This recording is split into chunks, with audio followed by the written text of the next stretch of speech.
Welcome, fierce souls, to a world where power isn't just taken, it's commanded, respected, and earned through blood and steel. Tonight, you'll meet an alpha who has ruled his domain with an iron fist for over a decade, whose very presence makes grown men bow their heads and seasoned warriors step aside. His word is law. His protection is absolute. His dominance is unquestionable, until fate delivers him a mate who refuses to kneel. Prepare yourself for Kai Blackthorne, alpha of the most feared pack in the Pacific Northwest, CEO of a billion-dollar empire, and a man who has never met a challenge he couldn't conquer. But when Dr. Elena Vasquez walks into his territory with fire in her eyes and steel in her spine, everything he thought he knew about power, control, and what it truly means to be an alpha will be stripped away and rebuilt from the ground up. This is the story of two forces of nature colliding, of dominance meeting its match, and of an alpha learning that the greatest strength isn't in commanding submission, it's in earning the respect of someone strong enough to stand beside you as an equal. Let the hunt begin. Chapter 1. The mahogany conference table stretched like a battlefield between Kai Blackthorne and the 12-pack elders seated before him. Not one of them dared meet his gaze directly. Not Marcus with his silver-streaked beard, not Elena's predecessor Dr. Hammond, not even his own beta, Cameron, who had known him since they were pups scrapping in the woods behind the pack house. Kai's presence filled the room like a living thing, commanding attention without effort.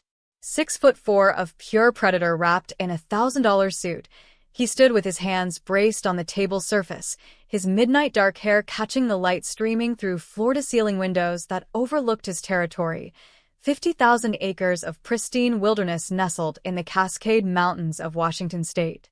The rogues hit the eastern border again last night, he said, his voice a low rumble that seemed to vibrate through the bones of every person present. Third time this month. They're testing us. Cameron cleared his throat, the sound sharp in the tense silence. Security footage shows at least 8 of them. They're organized, Kai. This isn't random. No. Kai agreed, his ice blue eyes finally lifting to scan the faces around the table. It's not. Someone's coordinating these attacks. Someone who knows our patrol schedules, our weak points, our... The conference room doors burst open with a bang that made several elders jump. A woman strode in without invitation, without announcement, without even the slightest acknowledgement that she had just interrupted the most powerful alpha on the continent during a council meeting. Kai's head snapped up, every predatory instinct he possessed suddenly laser-focused on the intruder. She was tall, maybe 5'8", with rich mahogany hair pulled back in a severe ponytail that somehow only emphasized the elegant line of her neck and the determined set of her jaw. Her skin held the warm glow of Latin heritage, and her dark eyes sparked with intelligence and something else, something that made his wolf pace restlessly beneath his skin. She wore practical clothes, dark jeans, hiking boots, and a fitted black jacket that suggested she'd been traveling. A medical bag hung from her shoulder, and she carried herself with the kind of confidence usually reserved for alphas. The room fell into a silence, so complete that Kai could hear his own heartbeat thundering in his ears. Dr. Elena Vasquez, I presume, he said, his voice carrying a dangerous edge that had made lesser men flee. You're early. She tilted her head, studying him with the same clinical detachment she might use to examine a particularly interesting specimen. Traffic was lighter than expected. I hope I'm not interrupting anything important. The casual dismissal in her tone sent a ripple of shock through the council. Kai felt his lips curve in what might have been mistaken for a smile by someone who didn't know better. His wolf stirred, intrigued despite itself. Nothing that can't wait, he replied, straightening to his full height. Gentlemen, we'll continue this discussion later. It wasn't a suggestion. The elders filed out with the efficiency of men who knew better than to linger when their alpha's attention was elsewhere. Cameron hesitated at the door, catching Kai's eye with a meaningful look that clearly said, "Be careful." Then he too was gone, leaving Kai alone with the woman who had just walked uninvited into the heart of his territory. Elena set her bag down on the conference table with deliberate precision, her movements economical and purposeful. Impressive, she said, gesturing toward the now empty room. Most alphas would have made a show of their authority. You just dismiss them. Most alphas, Kai said, moving around the table with predatory grace, haven't learned the difference between commanding respect and demanding it. She watched his approach without flinching, without the automatic submission response that every other unmated female in his territory exhibited. Instead, she crossed her arms and fixed him with a steady stare that sent heat spiraling through his chest. And which category do I fall into, Mr. Blackthorne? Alpha Blackthorne, he corrected automatically, stopping close enough that he could catch her scent, something wild and clean, like pine forests after rain, with an underlying warmth that made his canines ache to extend. And you don't fall into either category. Oh, then what am I? Kai studied her face, taking in the stubborn line of her jaw, the way she held her ground, even though every instinct she possessed should be telling her to defer to the apex predator standing 3 feet away. His wolf was practically vibrating with interest, torn between the urge to assert dominance and a strange, unfamiliar desire to see what she would do next. You're a problem, he said finally. Elena's laugh was rich and genuinely amused. I haven't even started working yet, and I'm already a problem? That might be a record, even for me. Dr. Hammond's replacement, Kai mused, circling her slowly. She turned to keep him in sight, but there was no fear in her posture, only alert attention, like she was cataloging his movements for later analysis. Harvard Medical School, Johns Hopkins residency, specialized training in supernatural physiology from the European Institute. Impressive credentials. You've done your research. I always research what belongs to me. The words hung in the air between them, loaded with implications that made Elena's dark eyes flash. I don't belong to anyone, Alpha Blackthorne. I'm here to provide medical services to your pack, nothing more. Everything in my territory belongs to me, Kai replied, his voice dropping to that dangerous purr that usually made people remember exactly who they were dealing with. My pack, my land, my resources. Everything. How primitive of you. The insult should have triggered his wolf's aggressive response. Instead, it sent a pulse of heat straight to his groin. Kai found himself fighting the urge to smile, a real smile, not the calculated expressions he used to manage his image. Primitive, he repeated thoughtfully. Is that your professional opinion, Doctor? Elena moved to the windows, gazing out at the wilderness that stretched beyond the compound. My professional opinion is that your pack is fortunate to have access to such pristine territory. My personal opinion is that any leader who feels the need to remind people what he owns probably isn't as secure in that ownership as he'd like others to believe. The observation hit closer to home than Kai cared to admit. He'd built his authority through a combination of strength, intelligence, and sheer force of will, but lately, the constant challenges to his leadership had begun to wear at him. The rogue attacks, the whispers of dissent from neighboring packs, the pressure to take a mate and produce an heir, all of it had been weighing on him more heavily than he liked to acknowledge. You seem remarkably well-informed about pack dynamics for someone who's never lived in one, he said. I've studied supernatural communities extensively. Theory and practice aren't always the same thing, but the fundamentals remain consistent. She turned back to face him, her expression professional once again.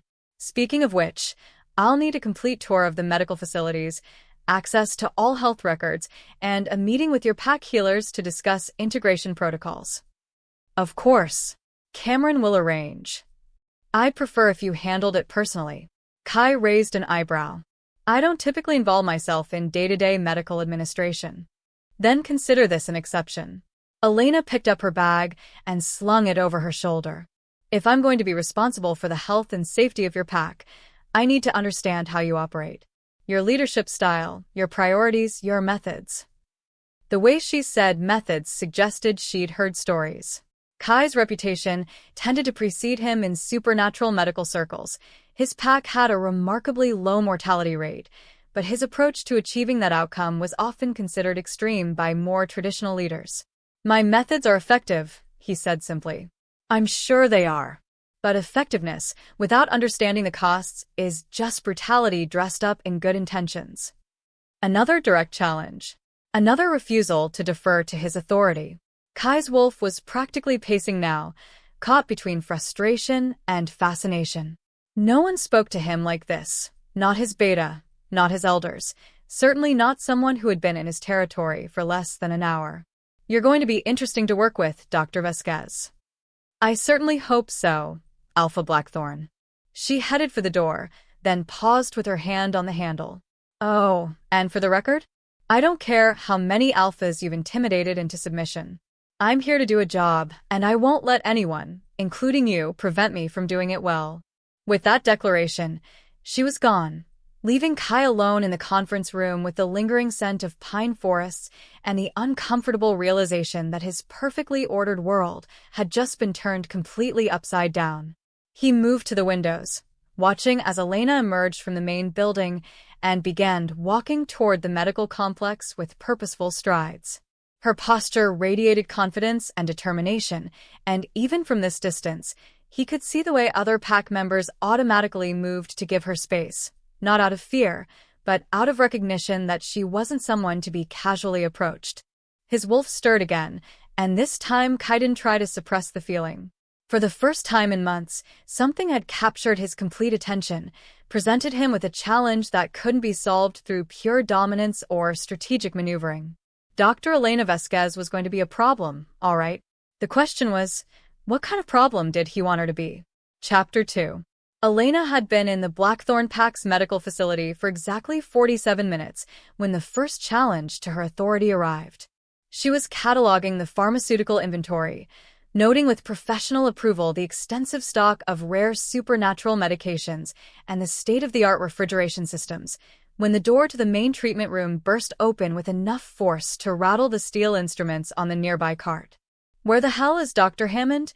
demanded a voice thick with pain and barely controlled rage. Elena turned to find a man in his early 30s leaning heavily against the doorframe, his left arm cradled protectively against his chest. Blood seeped through the torn fabric of his flannel shirt, and his face was pale with blood loss, but his eyes burned with the kind of predatory intensity that marked him as a dominant wolf. "Dr. Hammond is no longer with the pack," Elena replied calmly, setting down her tablet and reaching for a pair of examination gloves. "I'm Dr. Vasquez, your new pack physician. Let me take a look at that arm." The man's lip curled back, revealing elongated canines. "I don't want some outsider human touching me. Get Hammond." "Hammond retired 3 weeks ago," Elena said, her tone remaining professionally neutral as she gestured toward the examination table. "And I'm not human. Now, please have a seat so I can assess your injuries." "Not human." He straightened slightly, nostrils flaring as he tried to catch her scent. "You don't smell like pack." "Because I'm not pack. Yet." Elena moved closer, her movements deliberate and non-threatening but absolutely confident. "I'm a supernatural physician trained specifically in werewolf physiology. That wound on your arm needs immediate attention. I can smell the infection starting to set in." The man hesitated, clearly torn between his need for medical treatment and his instinctive distrust of anyone outside the pack hierarchy. Elena used his momentary indecision to get a better look at his injuries. 3 parallel gashes ran from his shoulder to his elbow, too deep and too precise to be accidental. "Rogue attack?" she asked. His head snapped up, eyes narrowing. "How did you? The claw pattern is distinctive. Werewolf but not pack. I can tell by the depth and spacing. Plus, you're carrying their scent." Elena pulled on her gloves with practiced efficiency. "When did this happen?" "About an hour ago. I was running perimeter patrol when 3 of them jumped me." Pride warred with pain in his voice. "Got 2 of them before the 3rd. One got lucky." Elena moved to the supply cabinet, pulling out antiseptic, sutures, and a local anesthetic. "Sit down. Now." Something in her tone, not quite an alpha command, but carrying undeniable authority nonetheless, made the man comply before he'd consciously decided to do so. He settled onto the examination table with a grunt of pain. "Name?" Elena asked, beginning to cut away the torn fabric of his shirt. "Derek Morrison. Pack enforcer." "Well, Derek Morrison, You're lucky these claws missed the major arteries, but unlucky that they've introduced some nasty bacteria into your system. I'm going to clean this out, apply a local anesthetic, and suture it closed. You'll also need a course of antibiotics, supernatural grade, not the human variety. Derek watched her work with the wary attention of a predator assessing a potential threat. You really know what you're doing. I'd hope so, considering I spent 4 years specializing in supernatural physiology. Elena's hands moved with practiced precision, cleaning the wounds with careful thoroughness. This is going to sting. The antiseptic hit the torn flesh, and Derek sucked in a sharp breath, but didn't flinch away. Elena nodded approvingly. Good pain tolerance. Most humans would be screaming by now. Most humans don't heal from wounds like this in a few days, Derek replied, then winced as she began the deeper cleaning process. So, what's your story? Most supernatural doctors stick to their own kind. Elena paused in her work, considering how much to reveal. Let's just say I believe in using my skills where they're most needed. And you think they're needed here? Your alpha seems to think so. She resumed cleaning the wounds, noting the way Derek's muscles tensed at the mention of Kai. Plus, from what I've seen so far, this pack could use someone with my particular expertise. What kind of expertise? Elena met his gaze directly. The kind that keeps dominant wolves alive when their pride tries to get them killed. Derek's laugh was rough but genuine. Yeah, okay. I can see why the alpha hired you. Actually, Elena said, beginning to apply the anesthetic, I'm not entirely sure he wanted to. The way he looked at me earlier suggested I was more of a necessary inconvenience. The alpha doesn't do anything he doesn't want to do, Derek assured her. If you're here, it's because he chose to have you here. Question is why. Before Elena could respond, the treatment room door opened again. This time, the newcomer didn't burst in.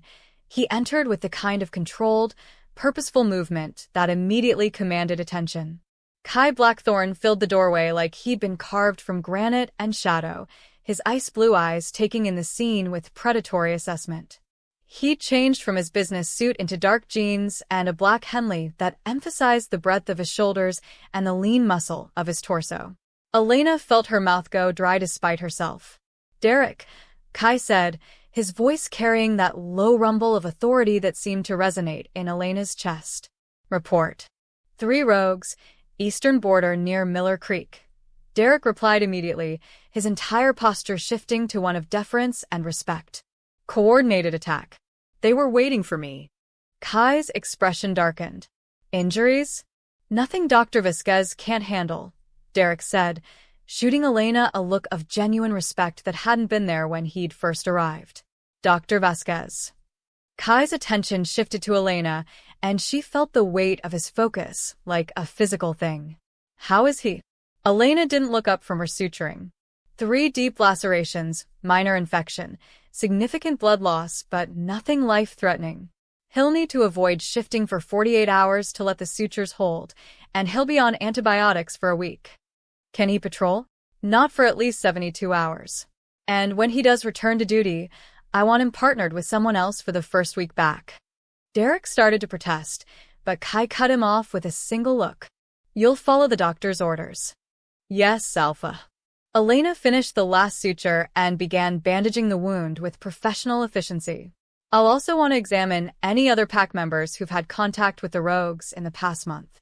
If they're carrying some kind of infection, we need to know about it. Infection.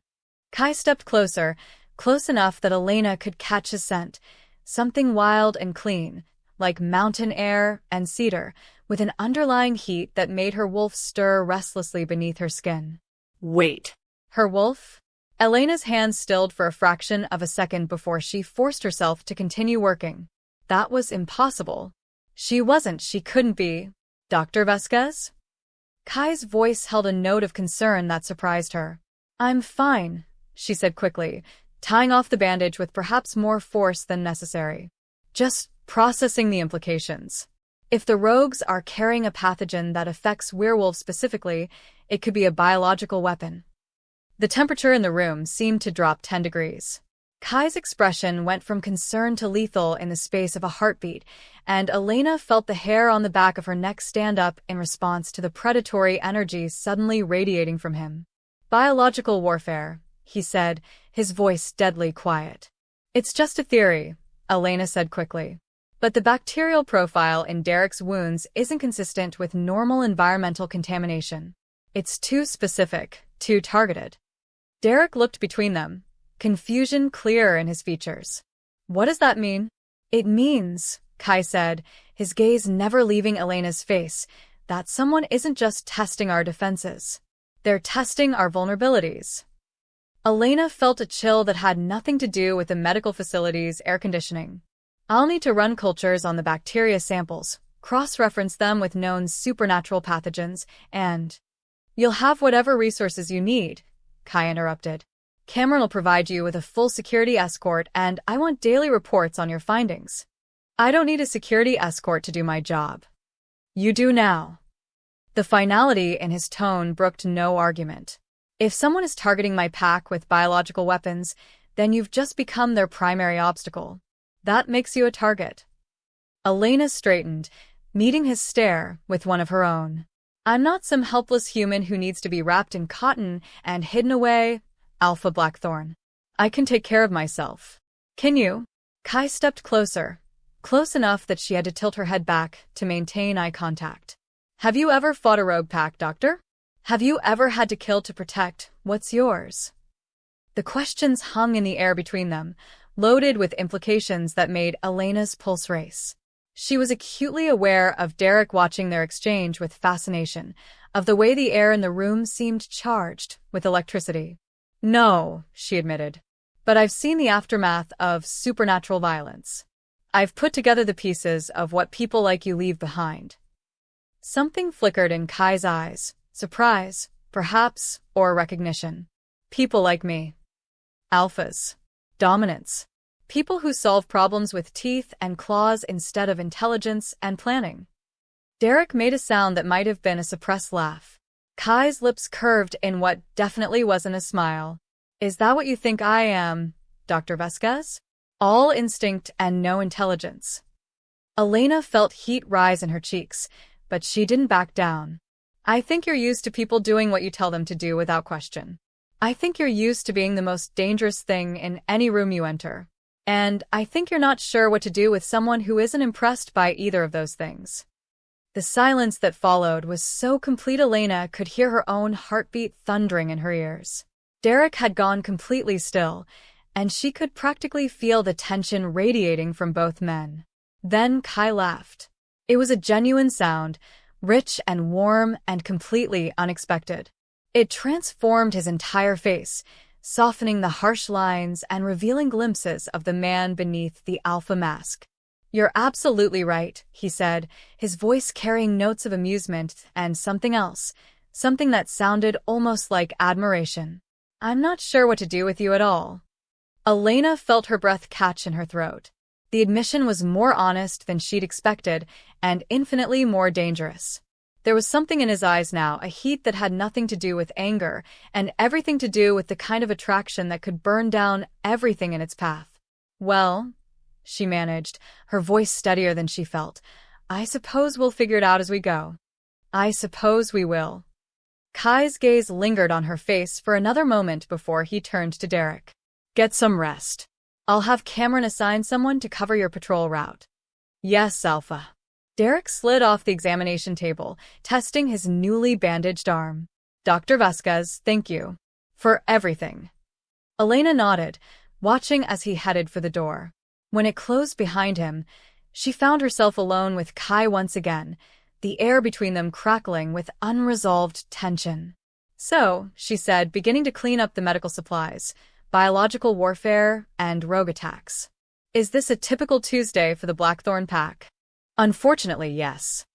Kai moved to the windows overlooking the compound, his posture alert and watchful. "The attacks have been escalating for the past 3 months. Someone's testing our defenses, probing for weaknesses." "Any idea who?" "Several theories. None I'm ready to share with someone who's been in my territory for less than 4 hours." Elena paused in her cleaning. You don't trust me. I don't trust anyone. Kai turned back to face her, his expression serious. But I'm beginning to think I might want to trust you. That's unusual for me. The admission sent a flutter of something dangerously close to pleasure through Elena's chest. She forced herself to ignore it, focusing instead on the practical implications of what he'd told her. If you want my help stopping these attacks, she said, you're going to have to trust me eventually. Medical intelligence gathering is part of what I do. Medical intelligence? Biological weapons leave traces. Patterns. If someone is targeting supernatural physiology specifically, there will be evidence in the bacterial cultures, the genetic markers, the... Dr. Vasquez. Kai's voice cut through her building momentum. Elena. The sound of her name on his lips sent another flutter through her chest. She looked up to find him watching her with an expression she couldn't quite read. Yes. Welcome to the Blackthorn Pack. It wasn't quite an acceptance, and it wasn't quite a challenge. It was something in between, an acknowledgement that whatever was building between them was going to be complicated, dangerous, and absolutely unavoidable. Elena found herself smiling despite everything. Thank you, Alpha. I think this is going to be very interesting. That, Kai replied, his own lips curving in response, is exactly what I'm afraid of. Chapter 3. Elena had been running the bacterial cultures for 6 hours when the lab door exploded inward. She spun around from the microscope, her heart hammering against her ribs, to find Kai filling the doorway like an avenging god. His hair was disheveled, his clothes torn, and there was blood on his knuckles, not his own, judging by the predatory satisfaction radiating from every line of his body.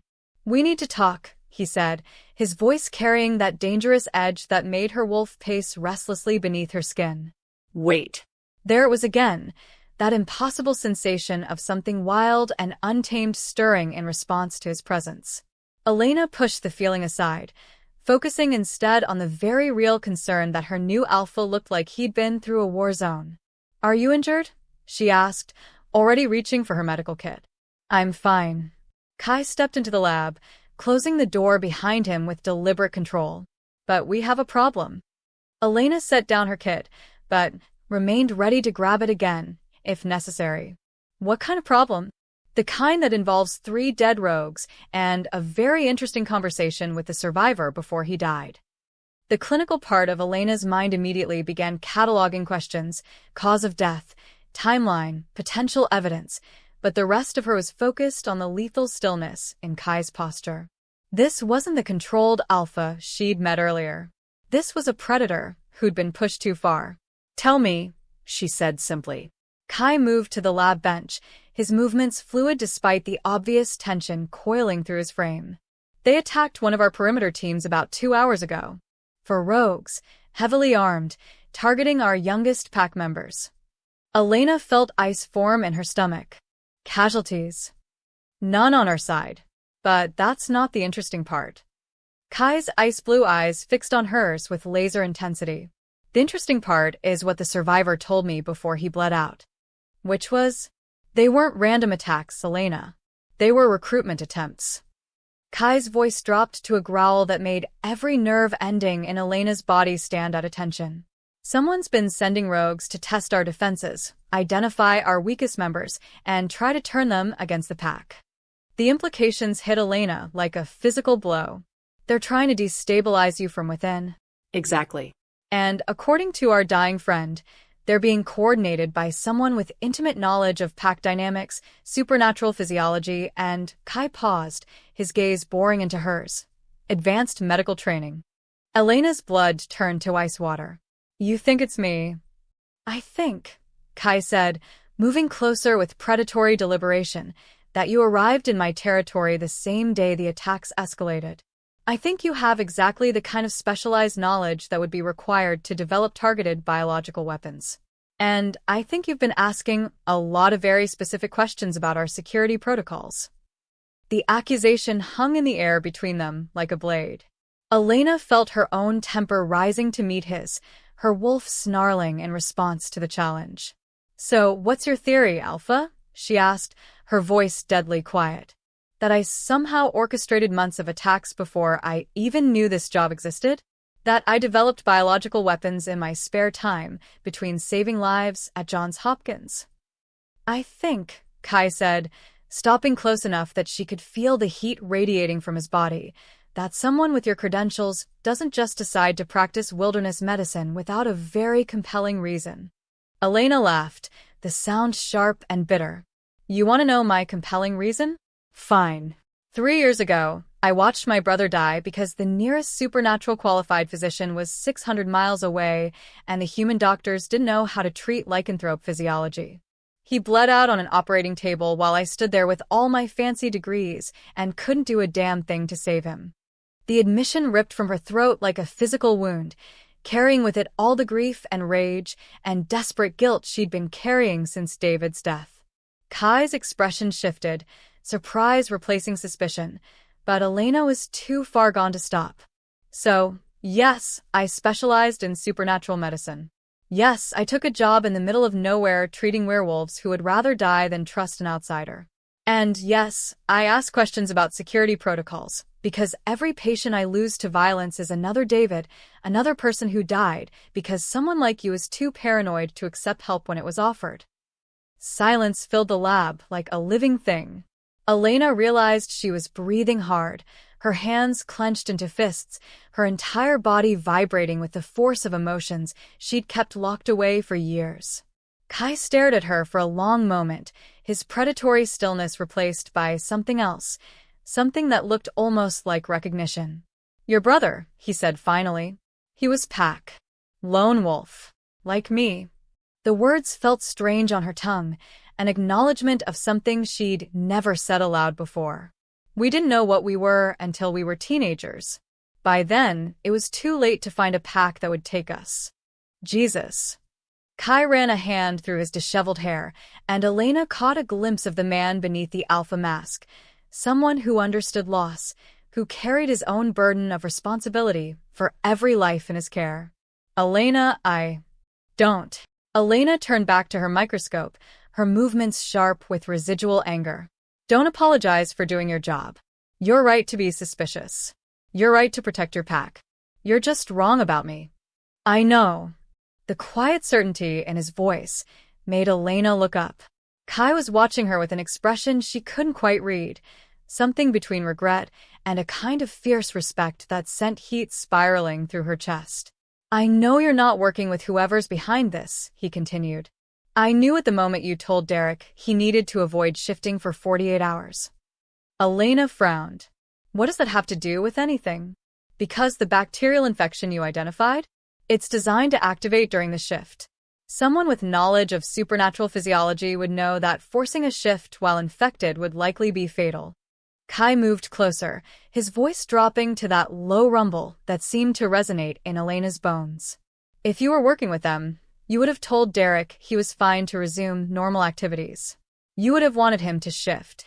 The logic was flawless, and Elena felt some of the tension leave her shoulders. So, what changed your mind about confronting me like I was a suspect? Because even though I knew you weren't working with them, I needed to know why someone with your background would choose to work in a place like this. I needed to understand what drives you. And now you do? Kai's ice-blue eyes searched her face with an intensity that made Elena's breath catch. Now I think you're the most dangerous person I've ever met. Dangerous how? Because you make me want to trust you. The admission seemed to surprise him as much as it did her. Because you stand up to me without flinching, you challenge my authority without undermining it, and you care more about protecting my pack than I do. That's not true, isn't it? Kai stepped closer, close enough that Elena had to tilt her head back to maintain eye contact. When was the last time you took a day off, Elena? When was the last time you did something just for yourself, without thinking about how it might help someone else?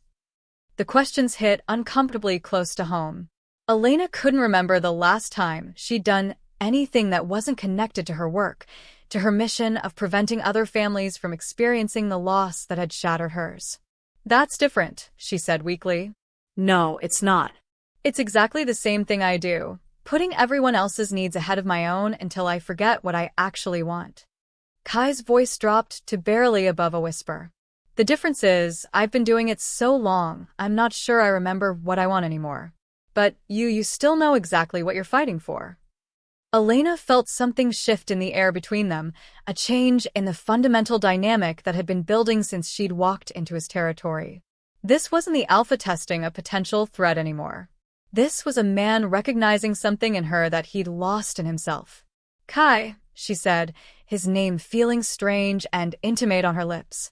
I scared you earlier, he said, his voice rough with something that might have been regret. I came in here ready for a fight, ready to prove you were a threat, so I could justify keeping you at arm's length. Why? Kai's laugh was low and entirely without humor. Because you terrify me, Elena Vasquez. Because you walked into my territory, and within 6 hours you'd identified a biological weapon, gained the respect of my pack members, and made me question everything I thought I knew about control. Elena felt her pulse skip. And that scares you? That scares me more than any rogue attack or territorial challenge I've ever faced. Kai lifted his hand as if to touch her face, then let it drop to his side. Because I've spent the last decade building walls around myself, and you took one look at me and started knocking them down. The confession hung between them like a bridge, dangerous to cross, but impossible to ignore. Elena felt her wolf stirring again, responding to something in his scent, his proximity, the raw honesty in his voice. Maybe, she said carefully, your walls needed to come down. Maybe they did. Kai's gaze dropped to her lips for a fraction of a second before returning to her eyes. But that doesn't make it any less terrifying. Elena felt herself swaying toward him, drawn by something deeper than attraction, stronger than physical desire. This was recognition, the kind of bone-deep understanding that came from seeing your own wounds reflected in someone else's eyes. The moment stretched between them, loaded with possibility and fraught with danger. Then Kai's phone buzzed, shattering the spell like glass. He stepped back, the alpha mask sliding into place with practiced ease as he checked the message. The Council of Packs is calling an emergency session. Someone leaked news of the biological attacks to the supernatural community. Elena blinked, her mind struggling to shift from the intimate moment they'd just shared to the implications of what he'd told her. How bad is that? Bad enough that I'm going to have 5 other alphas questioning my ability to protect my territory. Kai's expression was grim as he headed for the door. Bad enough that if I can't prove we have the situation under control, they might decide to assist us in dealing with it. And by assist you mean absorb the pack into their territories and divide our lands between them. Kai paused with his hand on the door handle. Elena, I need those bacterial cultures analyzed, and I need your findings documented in a way that will satisfy the Council's medical advisors. How long do I have? 18 hours. The Council meets tomorrow night. Elena felt her stomach drop. That's not enough time to run a complete analysis. Then don't run a complete analysis. Run the analysis you need to prove someone is targeting us with biological weapons. Kai's ice-blue eyes met hers across the lab. I'm trusting you with the survival of my pack, Elena. Don't make me regret it. With that, he was gone, leaving Elena alone with her bacterial cultures and the terrifying realization that she held the fate of the Blackthorn pack in her hands. She looked at the microscope, then at the clock on the wall and rolled up her sleeves. 18 hours to save a pack that had become more important to her than she cared to admit, led by an alpha who had just trusted her with everything he held dear. Time to get to work. But as she bent over the microscope, Elena couldn't shake the memory of Kai's confession. The raw vulnerability he'd shown her before duty had pulled him away. For just a moment, she'd seen past the alpha facade to the man underneath, and what she'd seen there had taken her breath away. 18 hours to save his pack. A lifetime to figure out what that moment between them had meant. One crisis at a time, she told herself, and focused on the bacterial samples that might hold the key to everything. Chapter 4. Elena had been working for 14 straight hours when the explosion shattered every window in the medical complex. The blast wave threw her sideways into a supply cabinet, sending glass and medical equipment crashing to the floor around her. Her ears rang, her vision blurred, and something warm was trickling down her face. Blood. she realized distantly from a cut on her forehead. But the bacterial samples. Elena scrambled across the debris-strewn floor toward the centrifuge, her heart hammering as she checked the sealed vials that contained 18 hours of critical work. Intact. Thank God they were intact. The lab door burst open with enough force to tear it from its hinges. Kai stood in the doorway, his face a mask of lethal fury and barely controlled panic. His gaze swept the destroyed room before locking onto Elena with laser intensity. Elena! He was across the room in 3 strides, his hands framing her face as he searched for injuries. Jesus Christ, are you hurt? I'm fine, Elena managed, though her voice sounded strange and distant in her damaged ears. The samples. I need to check the samples. Forget the fucking samples. Kai's voice was rough, with an emotion that made Elena's chest tighten. His thumbs brushed across her cheekbones, wiping away blood with a gentleness that contrasted sharply with the predatory violence radiating from every line of his body. You're bleeding. It's just a cut. Elena tried to pull away, but Kai's grip tightened, holding her in place while he examined the wound on her forehead. Kai, the bacterial cultures are not more important than your life. The words came out as a low growl that sent shivers down Elena's spine. What the hell happened? Elena forced herself to focus, pushing through the ringing in her ears and the disorientation from the blast. I was running the final analysis when something hit the building. Felt like another explosion, this one closer, shook the foundation of the medical complex. Kai's arms came around Elena, pulling her against his chest as more debris rained from the ceiling. She could feel the steady beat of his heart, the coiled strength in his muscles, the way his body curved protectively around hers. Rocket-propelled grenade, he said grimly. They're targeting the medical facilities specifically. Elena's blood turned to ice. They know. Whoever's behind this, they know I'm close to identifying the pathogen. Kai's jaw clenched, his ice-blue eyes burning with cold fire. Which means they're desperate enough to risk a direct assault on packed territory. The sound of gunfire erupted from somewhere outside, followed by the distinctive howls of wolves in combat. Kai's head snapped up, his entire body going taut with the need to join the fight. You need to go, Elena said, recognizing the battle-ready tension in his posture. Your pack needs you. My pack has Cameron and 24 trained fighters, Kai replied, his arms tightening around her. Right now, I need to get you somewhere safe. I need to finish the analysis. Elena.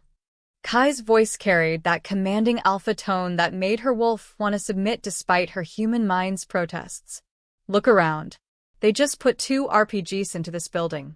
If you stay here, you die. If you die, the analysis dies with you. The logic was flawless, but Elena could see the internal war playing out in Kai's expression, duty to his pack warring with the need to protect her personally. The intensity of his focus on her, the way his hands trembled almost imperceptibly as they held her face, told her everything she needed to know about which instinct was winning. Where? She asked. Relief flickered in his eyes. Safe house.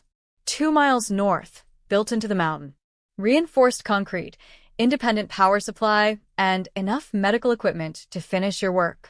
Elena nodded, then immediately regretted the movement as pain spiked through her skull. Kai's expression darkened further. Concussion, he diagnosed, his voice tight with controlled rage. Probably mild, but I can work through it. Elena pushed against his chest, needing distance to think clearly. Help me gather the samples and my research notes. We need to move fast. Kai released her reluctantly, but stayed close enough to catch her if she stumbled. Together, they salvaged what they could from the destroyed lab, vials of bacterial cultures, Elena's research notes, and a portable microscope that had somehow survived the blast. Outside, the sounds of battle were intensifying. More howls, the sharp crack of automatic weapons, and underneath it all, the rumbling growls of alphas pushed to their limits. How many attackers? Elena asked as they prepared to leave. 20, maybe 25. Professional mercenaries, not rogues. Kai's jaw was granite hard. Someone hired humans to assault a werewolf pack. That's a declaration of war. Elena felt ice form in her stomach.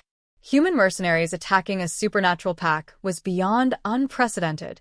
It was suicide unless they had some kind of significant advantage. Kai, if they're human, how are they expecting to survive an assault on trained werewolves? Kai went very still. What are you thinking? I'm thinking someone gave them intelligence about your pack's capabilities, your security protocols, maybe even your individual weaknesses. Elena met his gaze directly. And I'm thinking they might be carrying biological weapons designed to incapacitate or kill werewolves on contact. The temperature in the room seemed to drop 20 degrees. Kai's eyes burned with cold fury, and Elena could practically feel the predatory violence coiling through his frame. If they're using biological weapons against my pack, then we need to get to that safe house and finish the analysis, Elena interrupted. Because the antidote protocols I'm developing might be the only thing standing between your pack and mass casualties.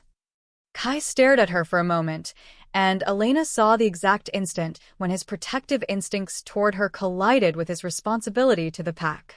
The result was a kind of focused intensity that made her breath catch in her throat. "Move," he said, his voice carrying lethal command. "Fast and quiet. Stay behind me, and if I tell you to run, you run."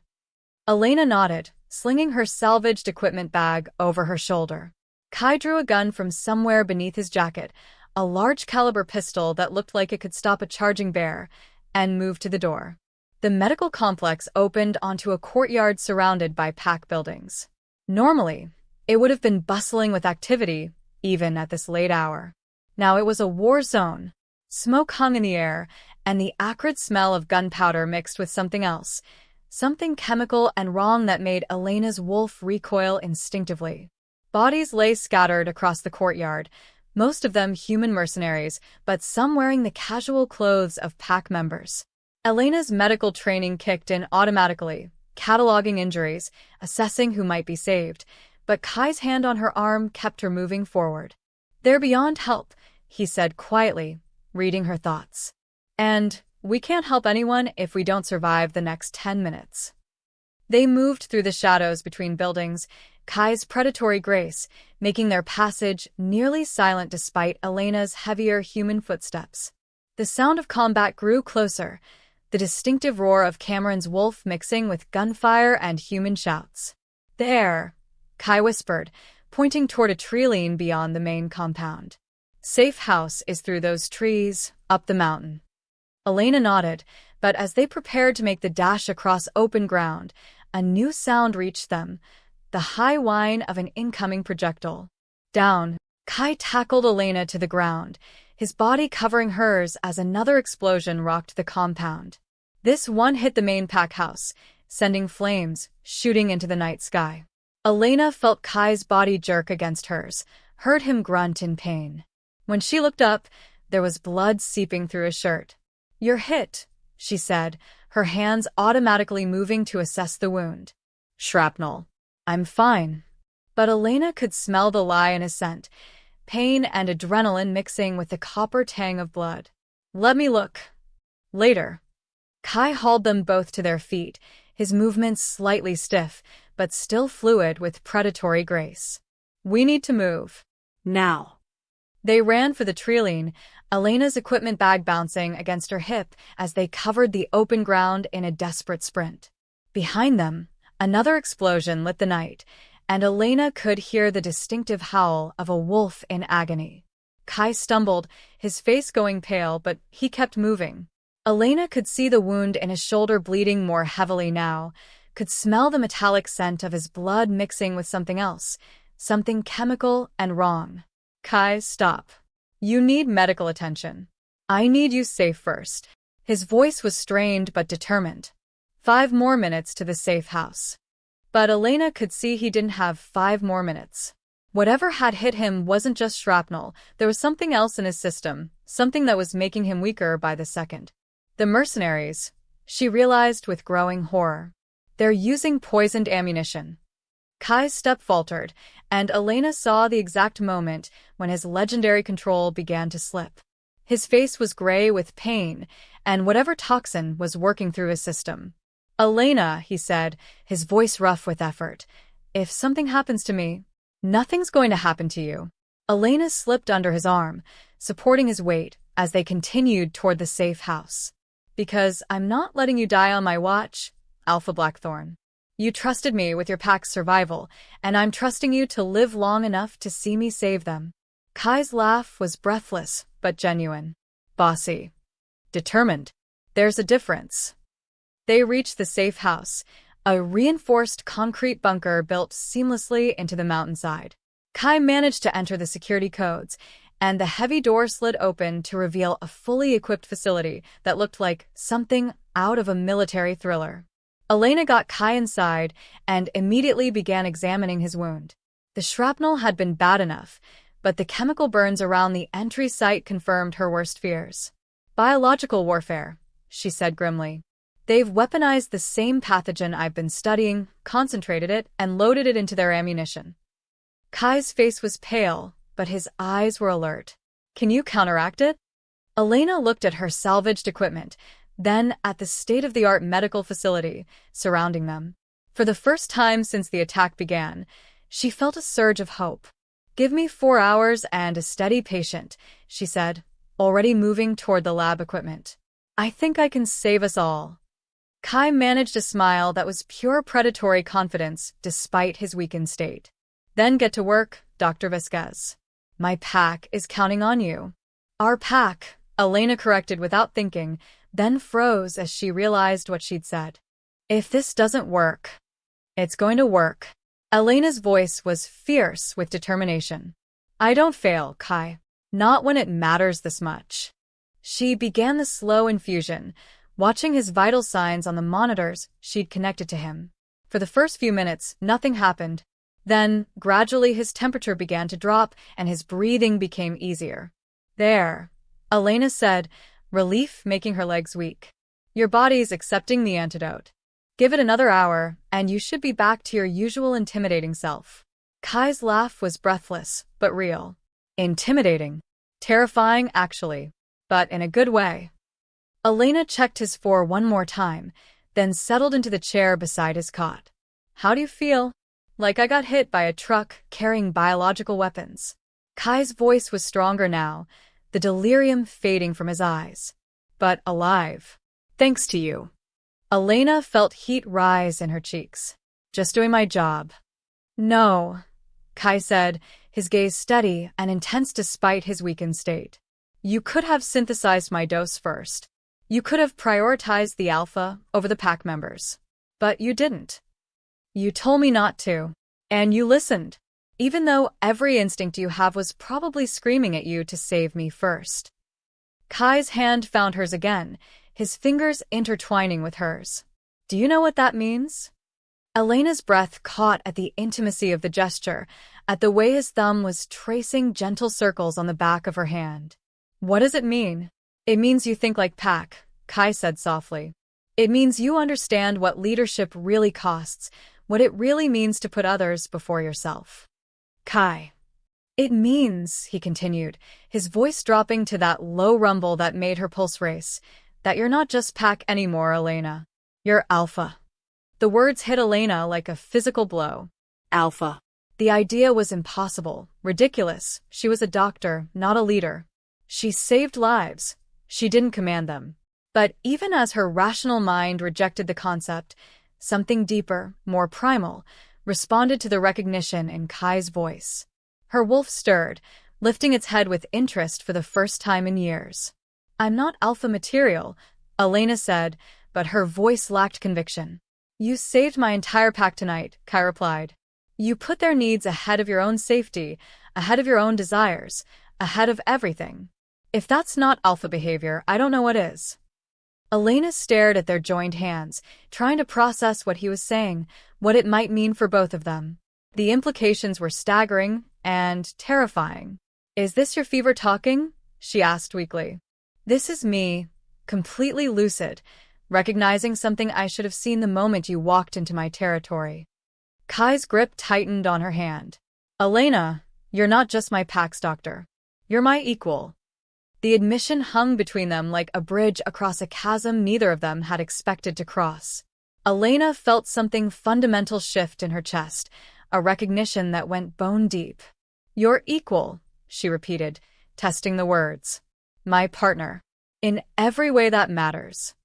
Kai's ice blue eyes burned with an intensity that made Elena's breath catch. "If you want to be." The question was loaded with implications that extended far beyond medical care or pack dynamics. Elena could see the vulnerability in his expression, the way he was laying himself bare despite the risk. "Kai," she said softly, "I don't know how to be anyone's partner. I've spent so long focused on work, on saving others, that I forgot how to save myself." "Then let me help you remember." The simple offer, spoken in that low rumble that seemed to resonate in her bones, nearly undid her completely. Elena felt tears prick at the corners of her eyes. When was the last time someone had offered to take care of her instead of the other way around? "What happens now?" she asked. Kai's smile was warm and genuine and utterly transformative. "Now we rebuild. The pack, the territory, whatever this is between us. Together." "Together," Elena repeated, and for the first time in years, the word didn't sound like a burden. It sounded like a promise. Outside, dawn was beginning to break over the mountains, painting the sky in shades of gold and pink. The attack was over, the pack was safe, and Elena Vasquez had found something she hadn't even known she was looking for. She'd found home. Chapter 6. Elena woke to the sound of voices arguing in the main bunker, her body protesting after 4 hours of sleep on a medical cot. Kai was gone from his bed, though the monitors showed his vitals had stabilized completely. She could hear his voice among the others, stronger now, carrying that unmistakable note of command that meant he was back to being the alpha his pack needed. She dressed quickly and made her way to the central room, where she found Kai facing off with 5 people she didn't recognize. 4 men and 1 woman, all carrying the scent signature of alphas from different packs. Their postures radiated authority and barely contained aggression. Kai stood with his arms crossed, his face a mask of controlled fury. Despite having been near death 12 hours ago, he looked every inch the dominant predator, dangerous, uncompromising, and utterly unimpressed by the show of force facing him. "Gentlemen, lady." Elena's voice cut through the tense atmosphere as she entered the room. "I don't believe we've been introduced." 5 pairs of alpha eyes turned to her with varying degrees of suspicion and assessment. Elena felt her wolf stir in response to their combined dominance, but instead of the urge to submit, she felt something else, a matching authority rising to meet theirs. "Dr. Elena Vasquez," Kai said, his voice carrying proud satisfaction. "Meet the Council of Packs. They've come to discuss recent events." The woman stepped forward, her silver hair pulled back in a severe bun, her gray eyes sharp with intelligence and suspicion. "Alpha Catherine Steele, Cascade Pack. We understand you've been investigating the biological attacks." Elena inclined her head politely. "I have. And I've developed effective countermeasures." "So we've heard." Another alpha, dark-haired with the lean build of a runner, moved to flank Elena. "Alpha Marcus Reed, Olympic Pack. The question is, how did someone with no pack affiliations develop specialized knowledge of werewolf-targeting pathogens so quickly?" Elena felt the temperature in the room drop several degrees. These weren't casual questions, they were accusations wrapped in diplomatic language. "The same way I developed specialized knowledge of any medical condition," Elena replied coolly. "Through years of training, research, and practical application." "Research that required extensive knowledge of werewolf physiology," said a third alpha, this one built like a linebacker with scars marking his hands and forearms. "Alpha James Morrison, Rainier Pack. Knowledge that's typically restricted to pack physicians with decades of experience." Elena glanced at Kai, reading the fury in his ice blue eyes and the dangerous stillness in his posture. He was ready to go to war for her, she realized. Ready to take on 5 allied alphas if they pushed this confrontation too far. "Are you suggesting," Elena said, her voice carrying an edge of steel that surprised even her, "that I somehow orchestrated months of attacks against a pack I'd never heard of, using resources I don't have, for purposes that would accomplish nothing except making my job harder?" "We're suggesting," Alpha Steel said smoothly, that the timing of your arrival is remarkably convenient. The attacks escalate the same day you join the pack, and suddenly you have the perfect solution ready to deploy. Elena felt her temper beginning to fray. After 18 hours of life-or-death medical work, after saving every member of this pack, including their alpha, she was being accused of orchestrating the very crisis she'd solved. Catherine. Kai's voice was deadly quiet, carrying a warning that made every alpha in the room tense. Choose your next words very carefully. This isn't about pack politics, Kai. Alpha Steel replied, though Elena noticed she took a step back from the barely controlled violence radiating from him. This is about regional security. Someone developed biological weapons specifically targeting supernatural physiology, and the only person who is able to counter them happens to be a lone wolf with no verifiable pack history. No verifiable pack history? Elena repeated, her voice dangerously soft. Would you like me to provide documentation of my brother's death? Medical records showing how he bled out because no one within 600 miles was qualified to treat lycanthrope physiology? Or would you prefer to see my transcripts from the European Institute, where I spent 2 years learning to treat the kinds of injuries people like you inflict on each other? The silence that followed was absolute. Elena could feel the shift in the room's dynamics, the way the visiting alphas were reassessing her based on the raw pain and fury in her voice. Your brother, Alpha Morrison said quietly. He was pack. Lone wolf. Like me. Elena's hands clenched into fists at her sides. We were orphaned young. Never found a pack that would take us. When David was injured in a territorial dispute, the nearest qualified physician was Dr. Hammond. By the time we got David here, it was too late. Understanding flickered in several pairs of eyes. The story rang true because it was true, the kind of tragic circumstance that was all too common in the supernatural world. That's why you specialized in supernatural medicine, Alpha Steel said, her tone losing some of its accusatory edge. That's why I dedicated my life to making sure no one else dies the way my brother did. Elena's voice was steady now, professional despite the emotion underlying her words. That's why I took this position, and that's why I spent 36 hours straight developing countermeasures to save Kai's pack. Elena, Kai said softly, moving to stand beside her. The show of solidarity was unmistakable, and Elena felt some of her tension ease at his proximity. The question remains, Alpha Reed interjected. Who did develop these weapons? And why target the Blackthorn pack specifically? Someone with extensive knowledge of our operations, Kai replied grimly. Someone who knew our patrol schedules, our security protocols, our pack hierarchy. Elena felt pieces clicking together in her mind, fragments of information she'd been processing subconsciously while focused on the medical crisis. Kai, who had access to the blood samples from the earlier rogue attacks. Cameron, myself, Dr. Hammond, and... Kai's voice trailed off, his expression darkening. The Council Medical Advisors. The implication hung in the air like a toxic cloud. Elena saw the exact moment when the visiting alphas realized what she was suggesting. You think one of us, Alpha Morrison began. I think, Elena interrupted, her mind racing through the evidence, that whoever developed these weapons had access to biological samples from your pack, Kai. They needed fresh blood, tissue samples, maybe even genetic material to create targeted pathogens. The medical advisors received samples for regional health monitoring, Alpha Steel said slowly. It's standard protocol for tracking supernatural diseases. Elena nodded. Which means whoever did this had legitimate access to the materials they needed, official cover for their research, and detailed knowledge of pack operations across the region. Dr. Hammond, Kai said, his voice deadly quiet. He retired 3 weeks ago, right before the attacks escalated. Elena's blood turned to ice. Dr. Hammond had been the pack physician for over 30 years. He'd have access to everything, blood samples, medical records, genetic information on every pack member. If he'd been compromised, or if his retirement had been cover for something else, where is he now? Elena asked. Unknown, Kai admitted. He said he was moving to Florida to be near his daughter, but when Cameron tried to reach him yesterday, the number was disconnected. Alpha Reed was already pulling out his phone. I'll have my trackers start looking for Hammond immediately. And we'll need to audit all the medical advisors, Alpha Steel added grimly.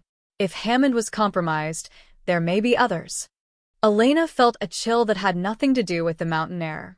Kai, if Hammond developed these weapons using samples from your pack, he knows your genetic vulnerabilities better than anyone.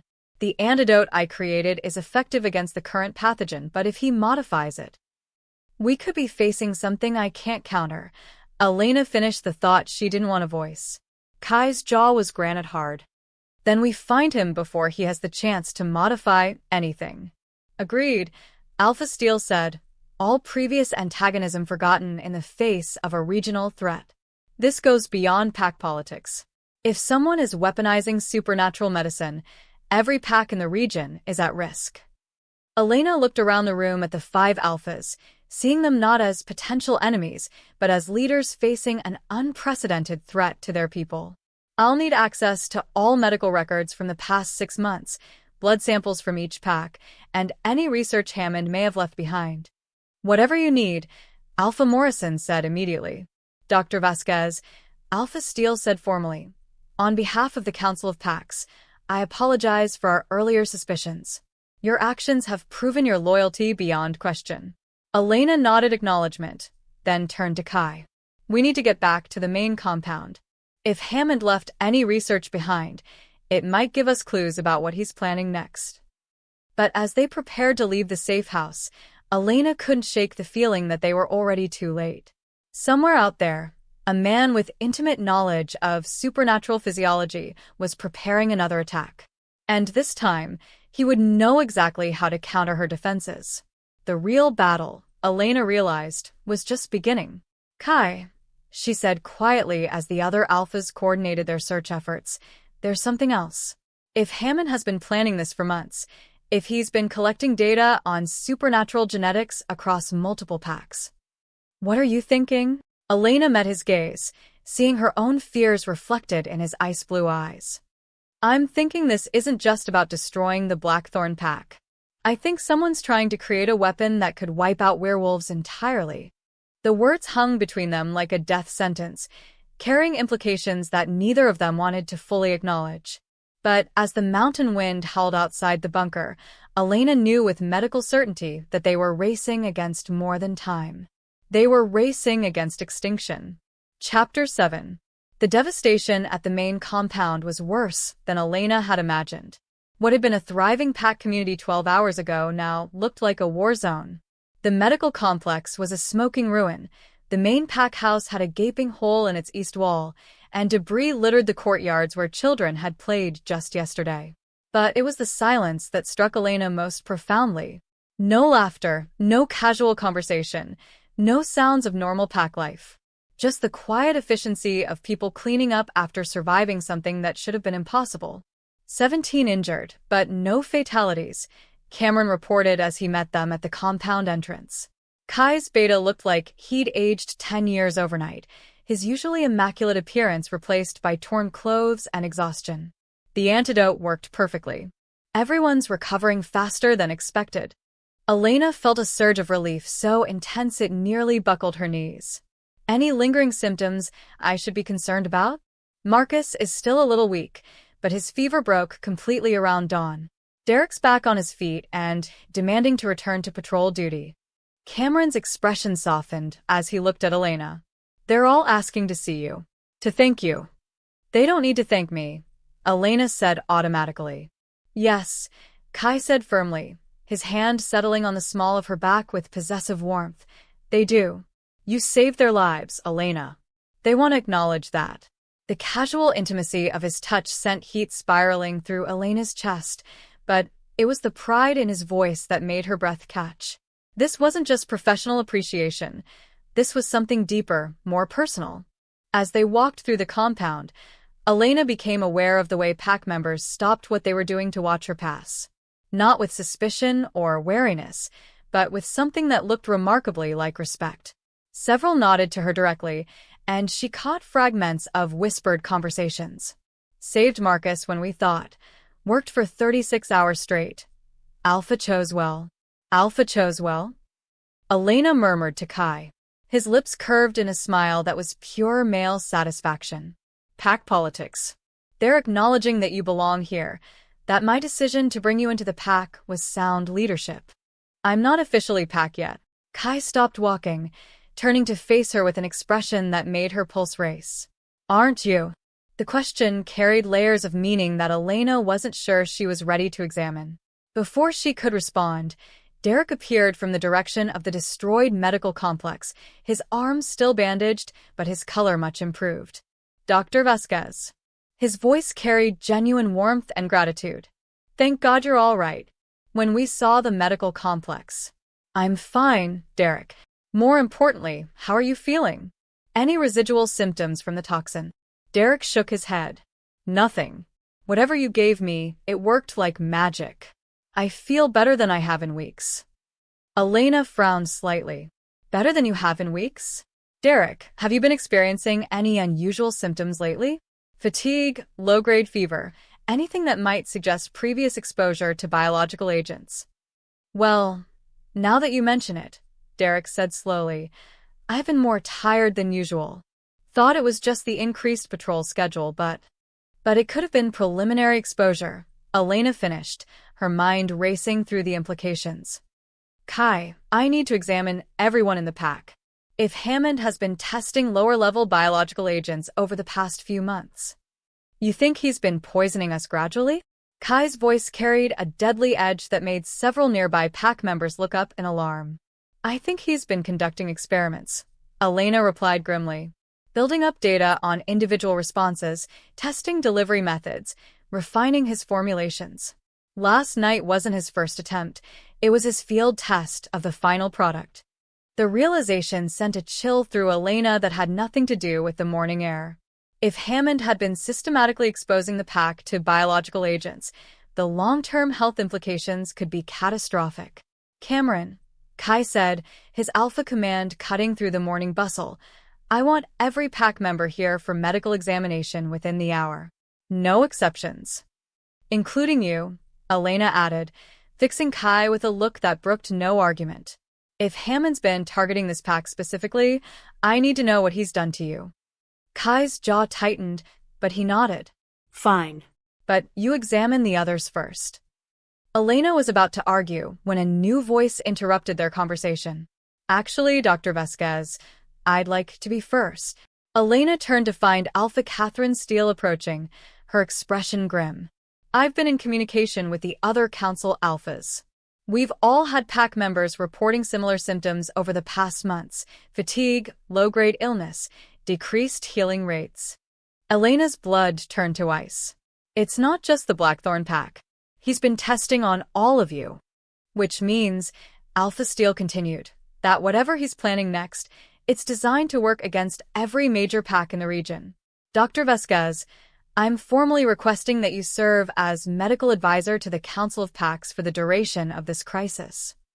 The request hit Elena like a physical blow. Medical advisor to the Council meant responsibility for the health and safety of over 3,000 werewolves across 6 packs. It meant resources, authority, and influence she'd never imagined having. It also meant a level of integration into supernatural society that would change her life forever. Elena doesn't need to make that decision right now, Kai said, his voice carrying a protective edge that made Elena's wolf purr with pleasure. Actually, Elena said quietly, I think I do. She looked around at the devastation surrounding them, at the pack members who had trusted her with their lives, at Kai whose faith in her abilities had never wavered despite having known her for less than 48 hours. I accept, she said firmly. On one condition. Alpha Steele raised an eyebrow. Which is, I maintain primary responsibility to the Blackthorn pack. They're my priority, my home base, my... Elena's gaze met Kai's, and she saw something flare in his ice-blue eyes that made her breath catch. My pack.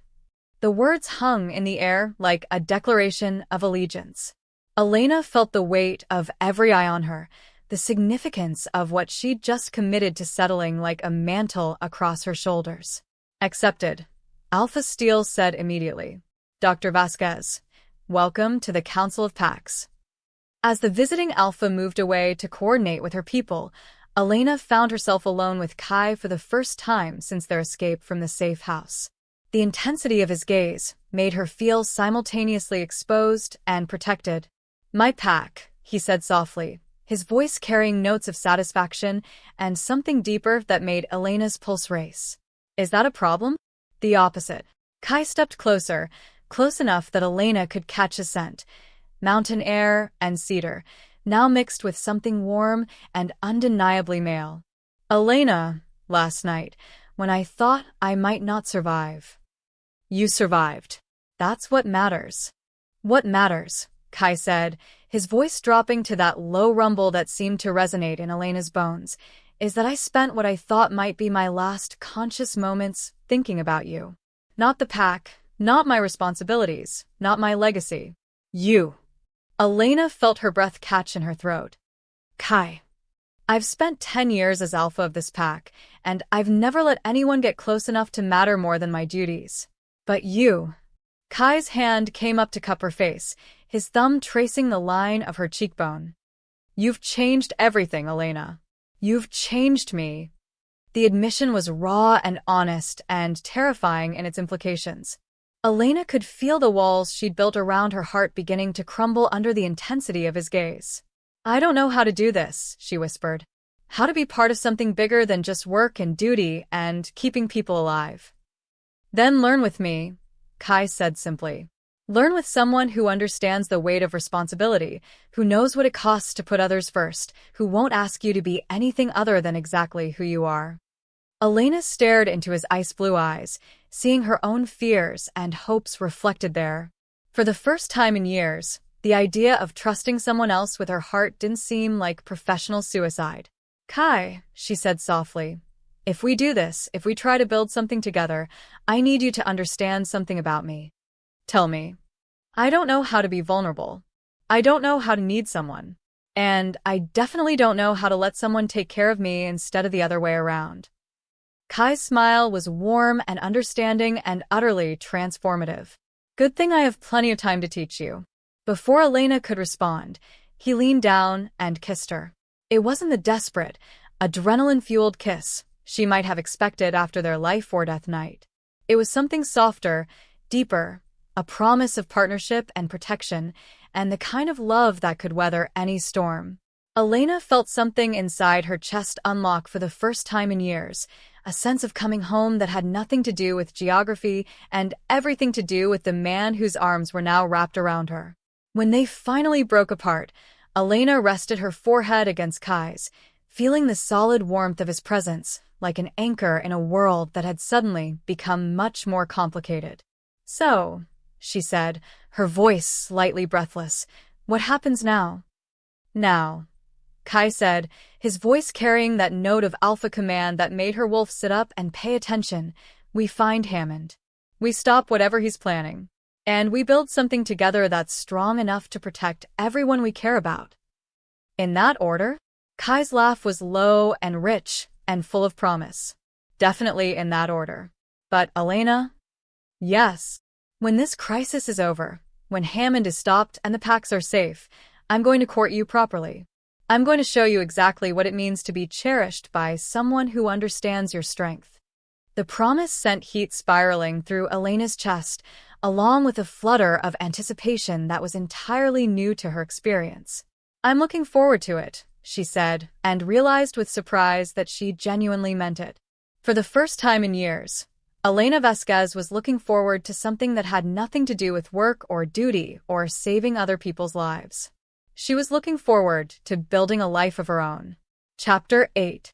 Elena was examining the 7th pack member for signs of Hammond's biological tampering when Cameron burst into the makeshift medical tent with news that made her blood run cold.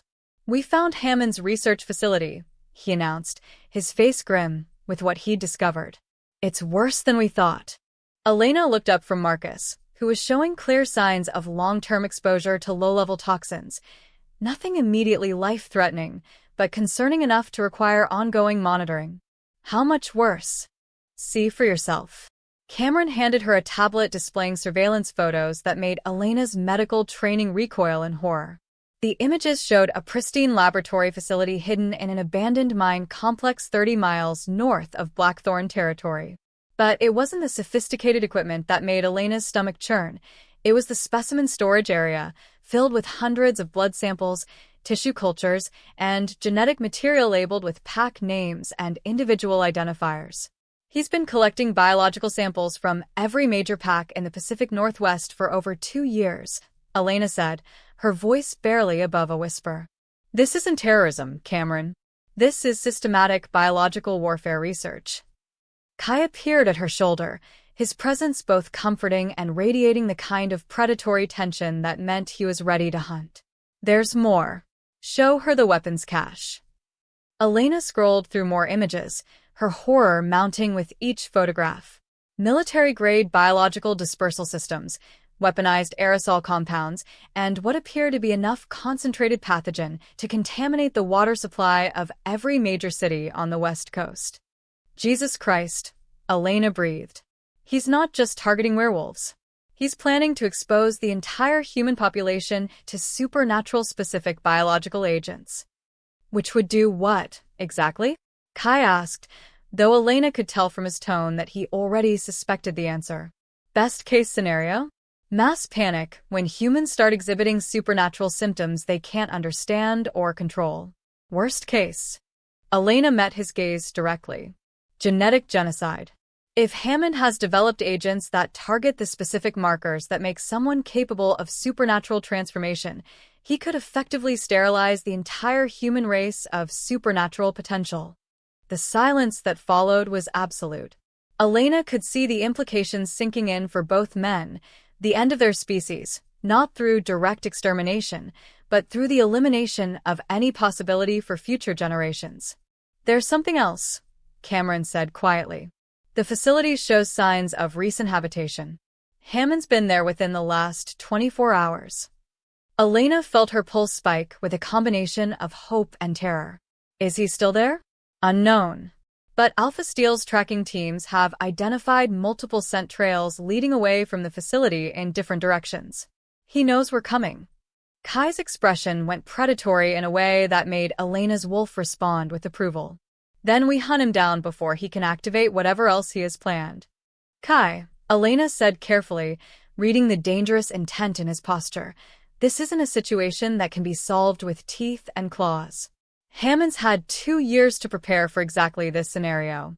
He'll have contingency plans, fail-safes, probably automated systems designed to release his biological agents if he doesn't check in regularly. So, what do you suggest? Elena looked at the tablet again, her medical training warring with her growing understanding of pack dynamics. We need to approach this like a medical emergency, not a territorial dispute. Hammond is the disease, and we need to cut him out surgically, not tear him apart. Cameron nodded slowly. You're talking about a coordinated operation involving multiple packs, intelligence gathering, and precision strikes rather than a full assault. Exactly. But first, I need to understand exactly what he's created. Elena handed the tablet back to Cameron. I need access to that facility, to his research notes, to samples of whatever he's developed. Absolutely not. Kai's voice carried that alpha command tone that usually ended all arguments. It's too dangerous. Elena turned to face him fully, letting him see the determination in her expression. Kai, I'm the only person in this region with the specialized knowledge to understand what Hammond has created and develop countermeasures.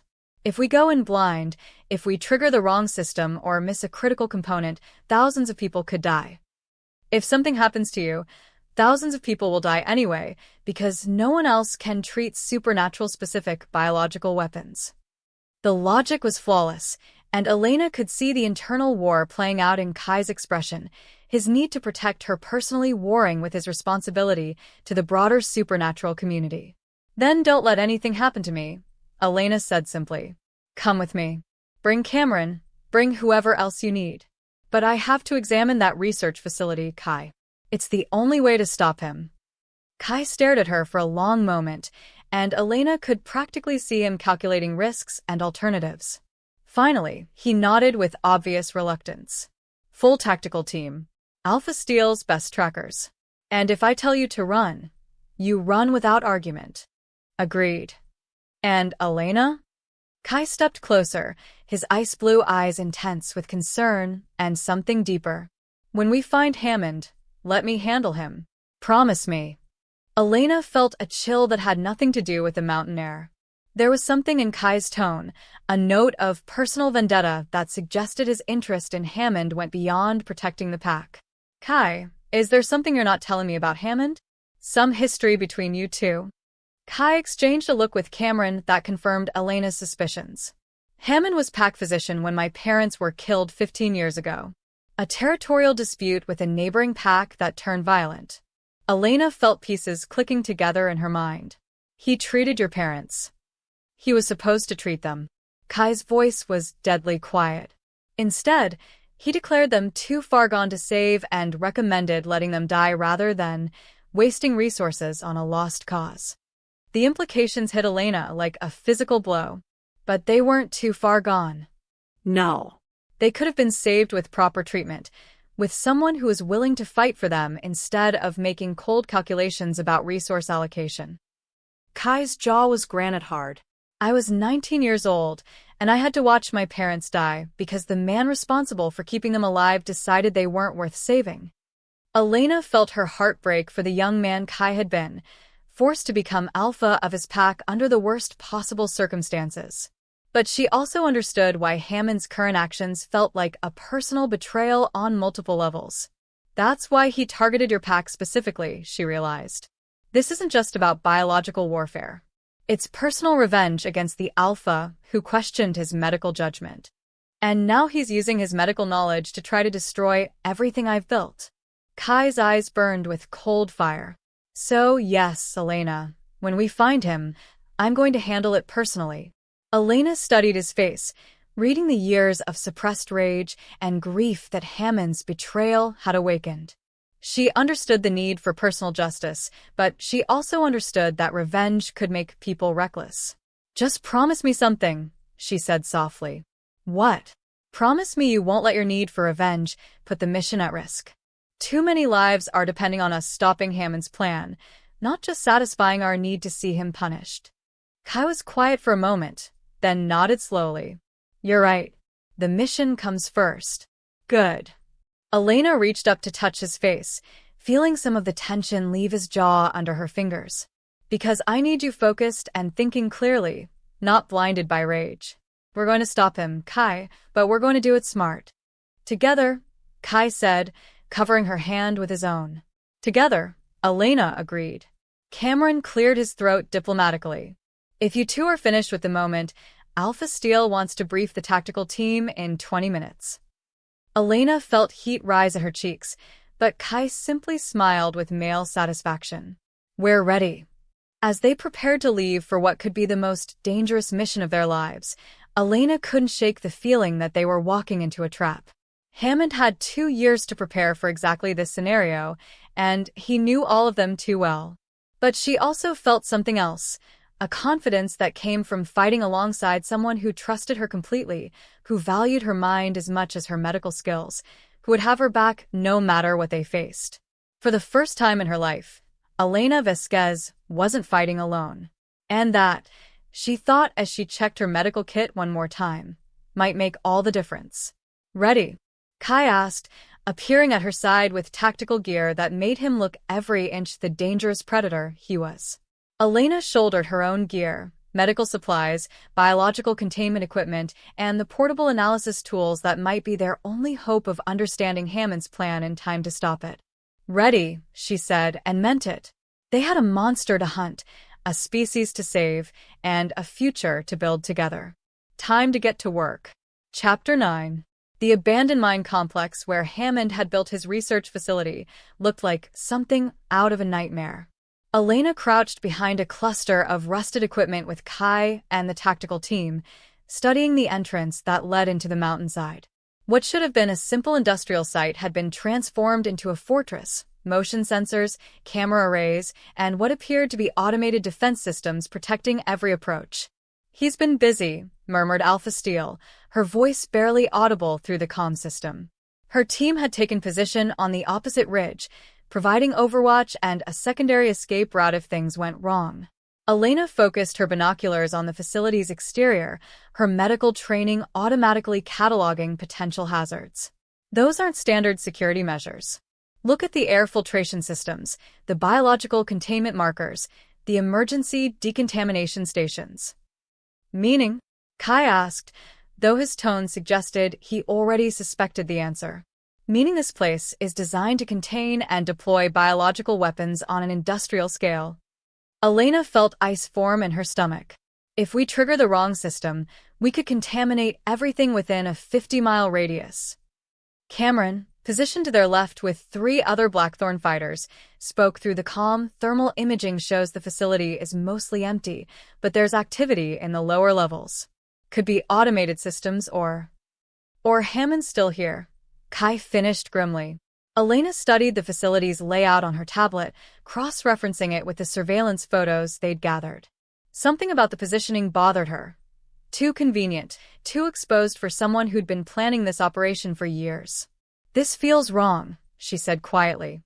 If Hammond's as smart as his research suggests, why leave his facility so easy to find? Why not have better security, better camouflage? Kai's ice blue eyes met hers, and she saw her own concerns reflected there. You think it's a trap? I think he wanted us to find this place. The question is why? Before anyone could respond, Elena's portable biological detector began beeping, a soft, rapid pulse that made her blood run cold. Airborne pathogens, she announced, checking the readings. Low concentration, but definitely present. We're being exposed to something right now. The tactical team tensed, hands moving instinctively toward weapons that would be useless against microscopic threats. How bad? Alpha Steel asked through the comm.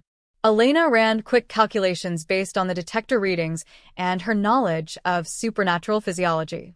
Not immediately dangerous, but prolonged exposure could be problematic. We need to get in and out fast. Or, Kai said, his voice carrying that dangerous edge that meant he was thinking like a predator. Hammond's using low-level biological agents to weaken us before we reach the main facility. The implication sent a chill through Elena that had nothing to do with the mountain air. If Hammond was already deploying biological weapons, if he knew they were here... Movement, Cameron reported sharply. Southeast approach. Single figure. Elena swung her binoculars toward Cameron's indicated position and felt her heart stop. A man was walking calmly toward the facility entrance, tall, silver-haired, wearing a lab coat that was pristine despite the industrial surroundings. Dr. Hammond, walking into his own facility, like he owned the world. He knows we're here, Elena breathed. Of course I know you're here, my dear Dr. Vasquez. The voice came from speakers hidden throughout the industrial site, carrying Hammond's cultured tones with crystal clarity. Elena felt every member of the tactical team tense as they realized their cover was completely blown. Did you really think I wouldn't monitor my own territory? Hammond continued conversationally. I've been tracking your approach for the past hour. Quite an impressive little army you've assembled, Alpha Blackthorn. Kai's expression went predatory in a way that made Elena's wolf respond with approval and concern in equal measure. Hammond. Kai. You're looking well, considering you should have been dead 12 hours ago. I'll have to adjust my calculations for alpha metabolism in future formulations. The casual way Hammond discussed Kai's near-death sent rage spiraling through Elena's chest. This man had tried to murder everyone she cared about, had turned medicine into a weapon, had betrayed everything the healing arts were supposed to represent. Let's end this, Hammond. Kai growled into his comm mic. Come out where we can see you. Hammond's laugh was cultured and utterly without remorse. Oh, Kai. Still thinking like a simple predator, I see. This isn't a territorial dispute that can be settled with teeth and claws. This is evolution in action. Evolution. Elena couldn't help herself from responding, her scientific mind recoiling from Hammond's casual perversion of medical ethics. You call genocide evolution? Dr. Elena Vasquez. So pleased to finally meet you properly. Hammond's voice carried notes of genuine admiration that made Elena's skin crawl. Your work on supernatural-specific antidotes has been quite impressive. Quite useful, actually. Elena felt ice form in her stomach. Useful how? Well, you've provided me with detailed analysis of how supernatural immune systems respond to targeted biological agents. Your antidote research has shown me exactly which genetic markers to target for maximum effectiveness. Hammond's tone was that of a professor discussing a particularly interesting research paper. So thank you, my dear. You've helped me perfect the final phase of my project. The implications hit Elena like a physical blow. Her work to save Kai's pack had given Hammond the information he needed to create even more effective weapons. Every life she'd saved had potentially doomed thousands more. Elena. Kai's voice was firm, cutting through her spiral of guilt and self-recrimination. This is not your fault, isn't it? Hammond's voice carried cruel amusement. Dr. Vasquez, you've always been so dedicated to saving lives.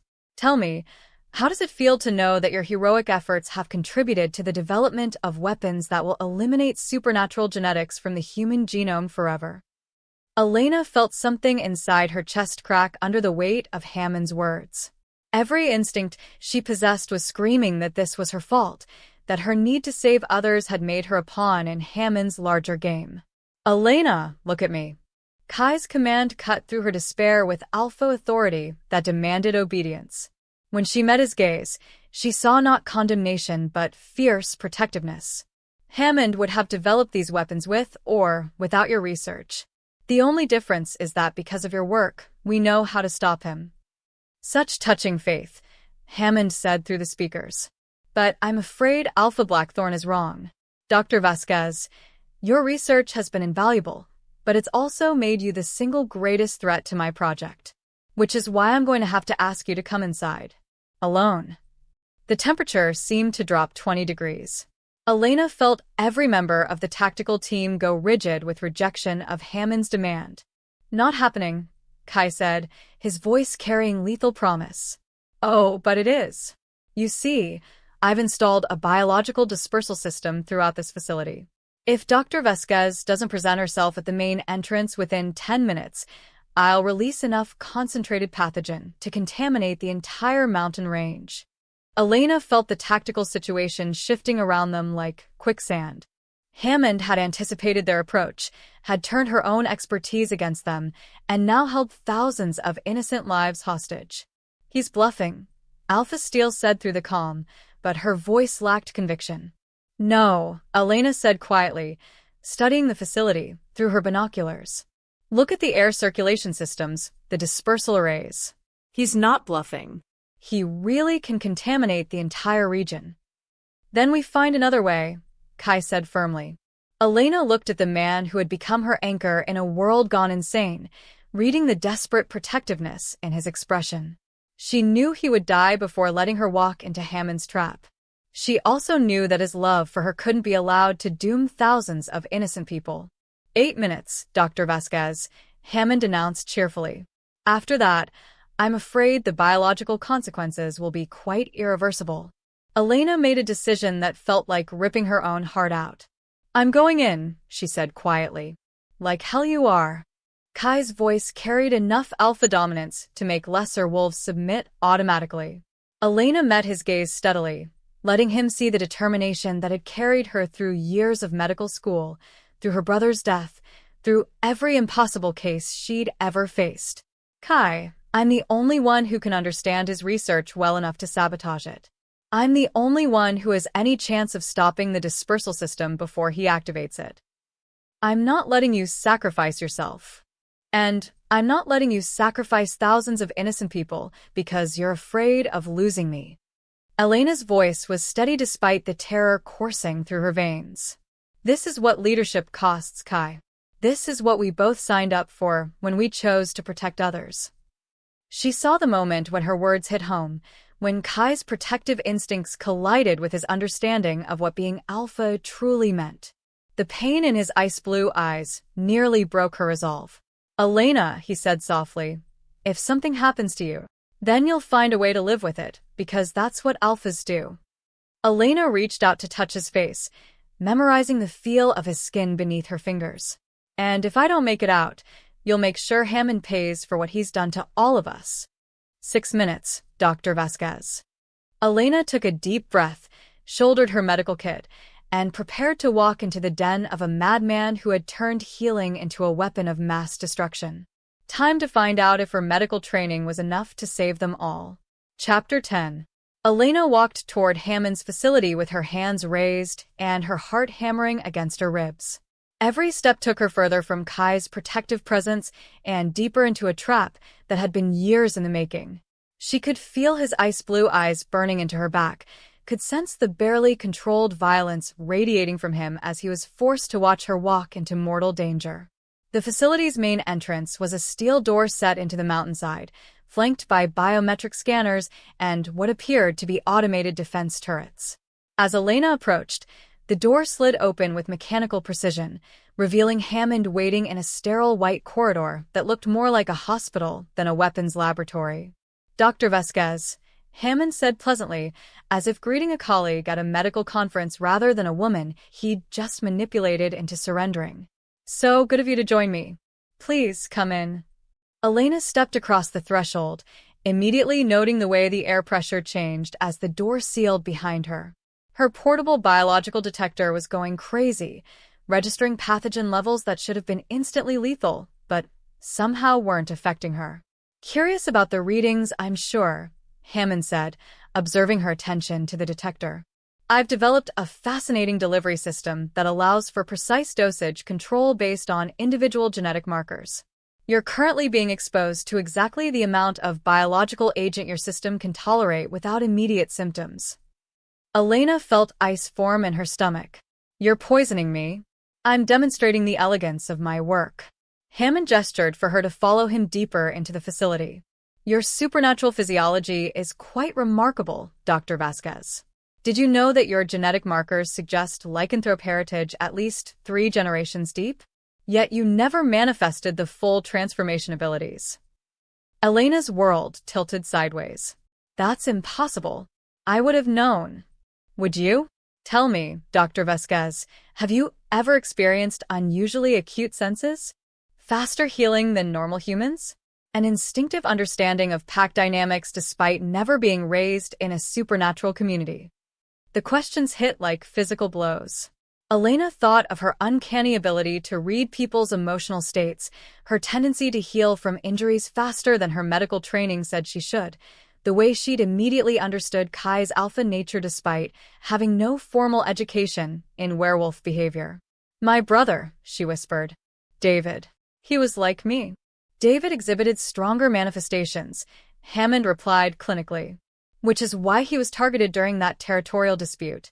Someone wanted to test the effectiveness of my early biological weapons on partially manifested lycanthropes. Elena stopped walking, the full horror of what Hammond was telling her sinking in. You killed my brother. You killed David to test your weapons. I conducted necessary research, Hammond corrected with the detached tone of a scientist discussing lab rats. David's death provided valuable data about how biological agents affect incomplete supernatural genetics. Rage, unlike anything Elena had ever experienced, flooded through her system. This man hadn't just betrayed his medical oath, he'd murdered her brother as part of some twisted experiment, had used David's death as research data for developing even more effective weapons. You bastard, she breathed, her hands clenching into fists. Now, Dr. Vasquez, professional courtesy, please. Hammond's smile was cold and utterly without remorse. David's sacrifice contributed to breakthrough research that will revolutionize our understanding of supernatural genetics. Elena felt something shift inside her chest, something wild and primal that had been dormant her entire life suddenly stirring to angry awareness. Her vision sharpened, her hearing became more acute, and she could suddenly smell things she'd never noticed before: fear, excitement, and something else emanating from Hammond. Fascinating, Hammond murmured, watching her transformation with scientific interest. Extreme emotional trauma can sometimes trigger latent supernatural abilities. I had theorized this might happen, but seeing it in action is quite remarkable. Elena realized with growing horror that this had all been planned. Hammond hadn't just wanted to neutralize her as a threat. He'd wanted to study her, to observe what happened when someone with dormant lycanthrope genetics was pushed to their breaking point. "You're documenting this," she said, noting the cameras positioned throughout the corridor. "Of course. Your unique genetic profile makes you an invaluable research subject. Partially manifested lycanthropes are exceedingly rare, and your medical training provides fascinating baseline data about supernatural physiology." Elena felt sick. Even now, even after everything he'd done, Hammond was treating her like a lab specimen rather than a person. "What do you want from me?" she asked. "I want you to help me complete my work," Hammond replied matter-of-factly.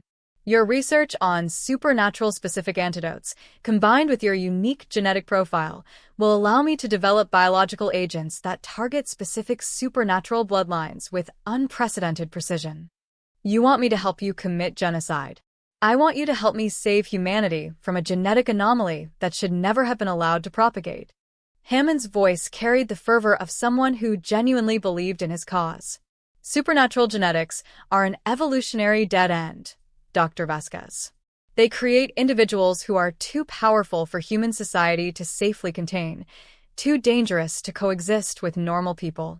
Elena stared at this man who had dedicated his life to healing and somehow twisted that calling into justification for mass murder. "You're insane. I'm practical. And you're going to help me, because if you don't, I'll release enough concentrated pathogen to kill every supernatural creature within a 100-mile radius, starting with your beloved Alpha Blackthorn." The threat cut through Elena's growing supernatural awareness like a blade. Whatever was happening to her genetics, whatever abilities were manifesting, none of it mattered if Kai and his pack died because she couldn't stop Hammond. "Show me your research," she said quietly. Hammond's smile was triumphant. "I knew you'd see reason." He led her deeper into the facility, through laboratories that were equipped with technology Elena had only seen in the most advanced research hospitals. Centrifuges, gene sequencers, biological containment units, and computer systems that could have run a small city. But it was the specimen storage area that made Elena's blood run cold. Hundreds of samples lined the walls: blood, tissue, genetic material, all labeled with names and pack affiliations. She recognized several from Kai's pack, saw samples from every major supernatural community on the West Coast, and realized the true scope of what Hammond had been planning. "Impressive, isn't it?" Hammond said, following her gaze. 2 years of careful collection, genetic analysis, and targeted research. I can now create biological weapons tailored to specific bloodlines, specific pack hierarchies, even specific individuals. Elena moved closer to the storage units, her newly enhanced senses picking up details she never would have noticed before. "These samples, some of them are recent, within the last few hours." "Ah, you noticed?" "Yes, I've been collecting fresh material from your tactical team ever since you arrived. The low-level airborne agents I've been exposing you to have a wonderful side effect. They make sample collection remarkably easy." Elena felt her heart stop. "You've been collecting samples from Kai." "From all of them, actually.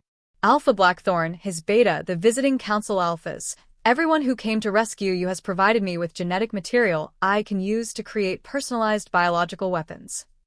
The full scope of Hammond's trap became clear. He hadn't just wanted Elena. He'd wanted to lure every major alpha in the region into his facility, to collect samples from the most powerful supernatural leaders on the continent. "You never intended to let any of us leave," Elena realized. "I'm afraid not.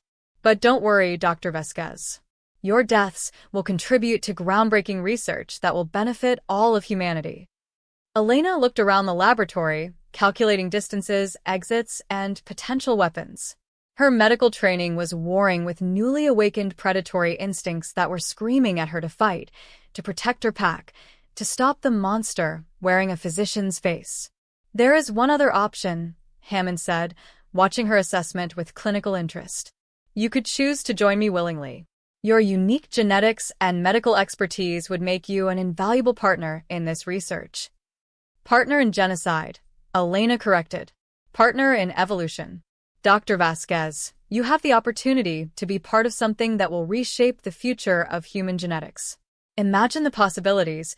A world where everyone has the benefits of supernatural abilities, but none of the uncontrollable violence, where genetic enhancement is carefully managed rather than randomly distributed.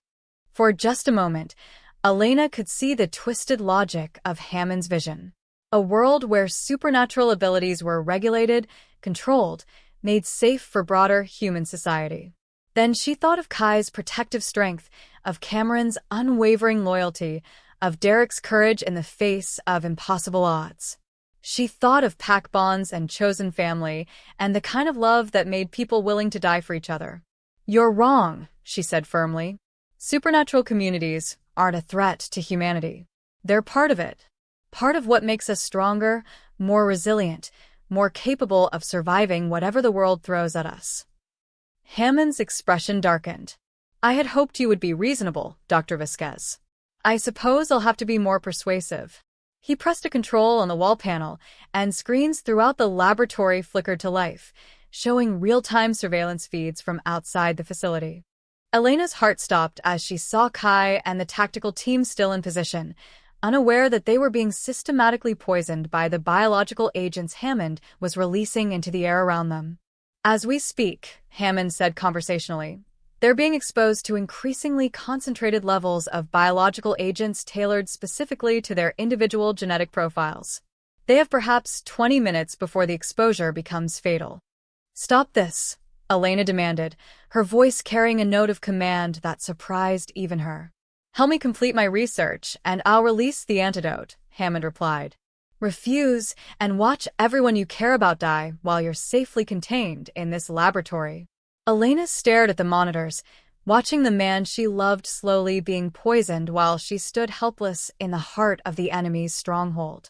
Time to find out if her newly awakening abilities were strong enough to save them all. "All right," she said quietly. "Show me what you need." Hammond's smile was victorious. "Excellent choice, Dr. Vasquez. Let's begin." But as Elena followed him deeper into the laboratory, she was already calculating her next move. Hammond might have her trapped, but he'd made one critical error. He'd underestimated exactly how far Elena Vasquez was willing to go to protect her pack. Chapter 11. Elena pretended to study Hammond's research while her newly awakened senses mapped every detail of the laboratory around her. The enhanced hearing let her track Hammond's movements, his breathing patterns, the subtle sounds of automated systems throughout the facility. Her improved vision picked up heat signatures, air currents, and details she never would have noticed as a purely human doctor. Most importantly, her heightened sense of smell was painting a complex picture of chemical compositions, biological agents, and something else, something that made her wolf bristle with recognition. Fear. Hammond reeked of fear beneath his clinical facade. "The delivery mechanism is quite elegant," Hammond was saying as he showed her schematics for weaponized pathogens. "Airborne dispersal allows for wide area coverage, while the genetic targeting ensures only supernatural physiology is affected." Elena nodded as if fascinated, though her attention was actually focused on the ventilation system controls she could see across the laboratory. If she could reverse the airflow, turn Hammond's own weapons against him. "Dr. Vasquez, you seem distracted," Hammond observed, his tone sharpening with suspicion. "I'm trying to understand the stabilization protocols," Elena replied smoothly, her medical training allowing her to ask technically relevant questions while she planned.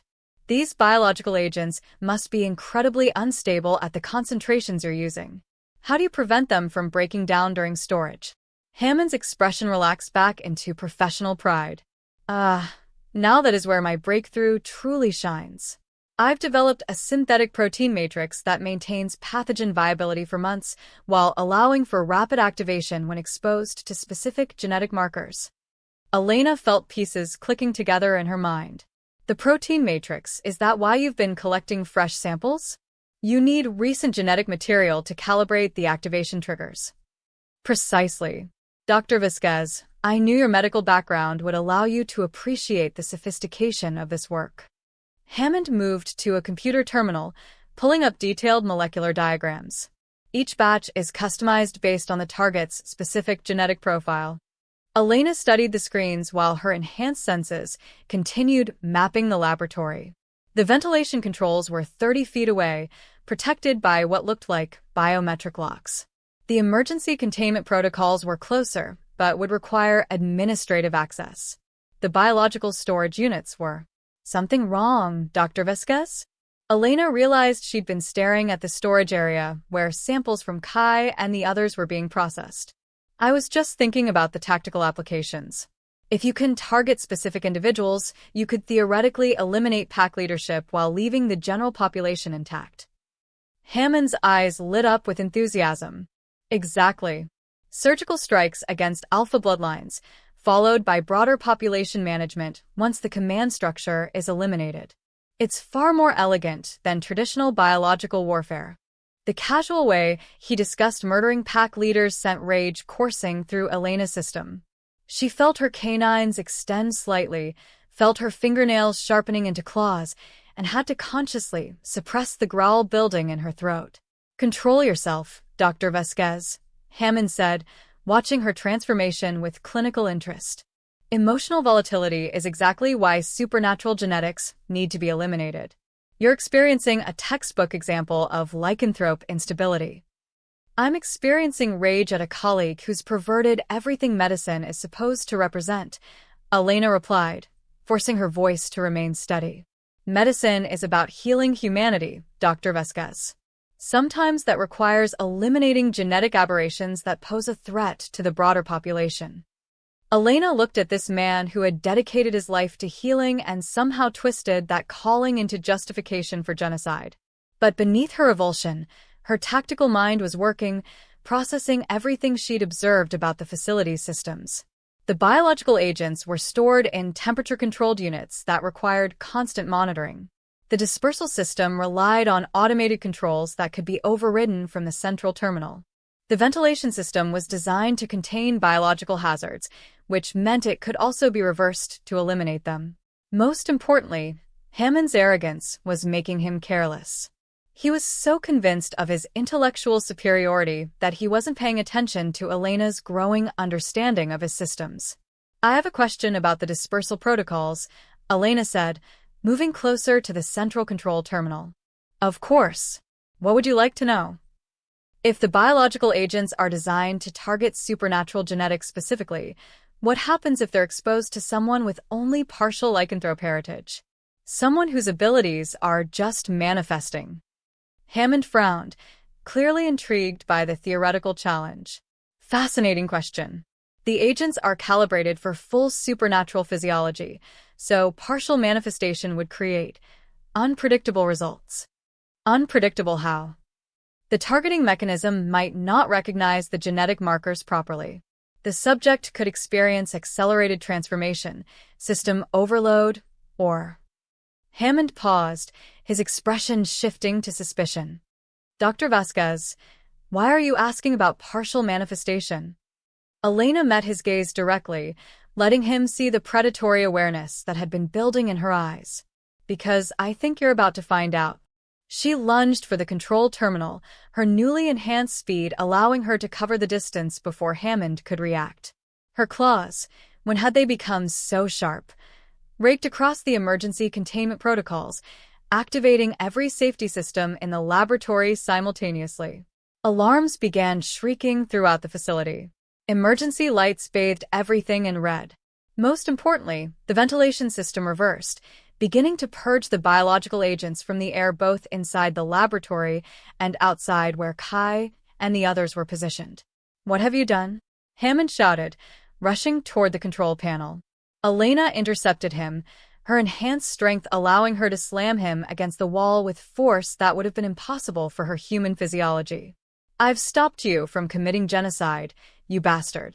Hammond's eyes went wide as he took in her transformation, the extended canines, the claws, the predatory grace that marked her as something far more dangerous than the human doctor he'd thought he was manipulating. "Impossible," he breathed. "Your genetic markers showed dormant lycanthrope heritage, but full manifestation should require years of gradual awakening or extreme trauma." "You killed my brother," Elena snarled, her voice carrying harmonics that resonated with newfound power. "You tried to murder my pack. You perverted everything I've dedicated my life to." If that's not extreme trauma, I don't know what is. Hammond fumbled for something at his belt, a remote control device that made Elena's blood run cold. Dr. Vasquez, please be reasonable. If you don't release me immediately, I'll activate the final dispersal protocol. Enough concentrated pathogen to eliminate every supernatural creature within a 100-mile radius. Elena felt her heart stop.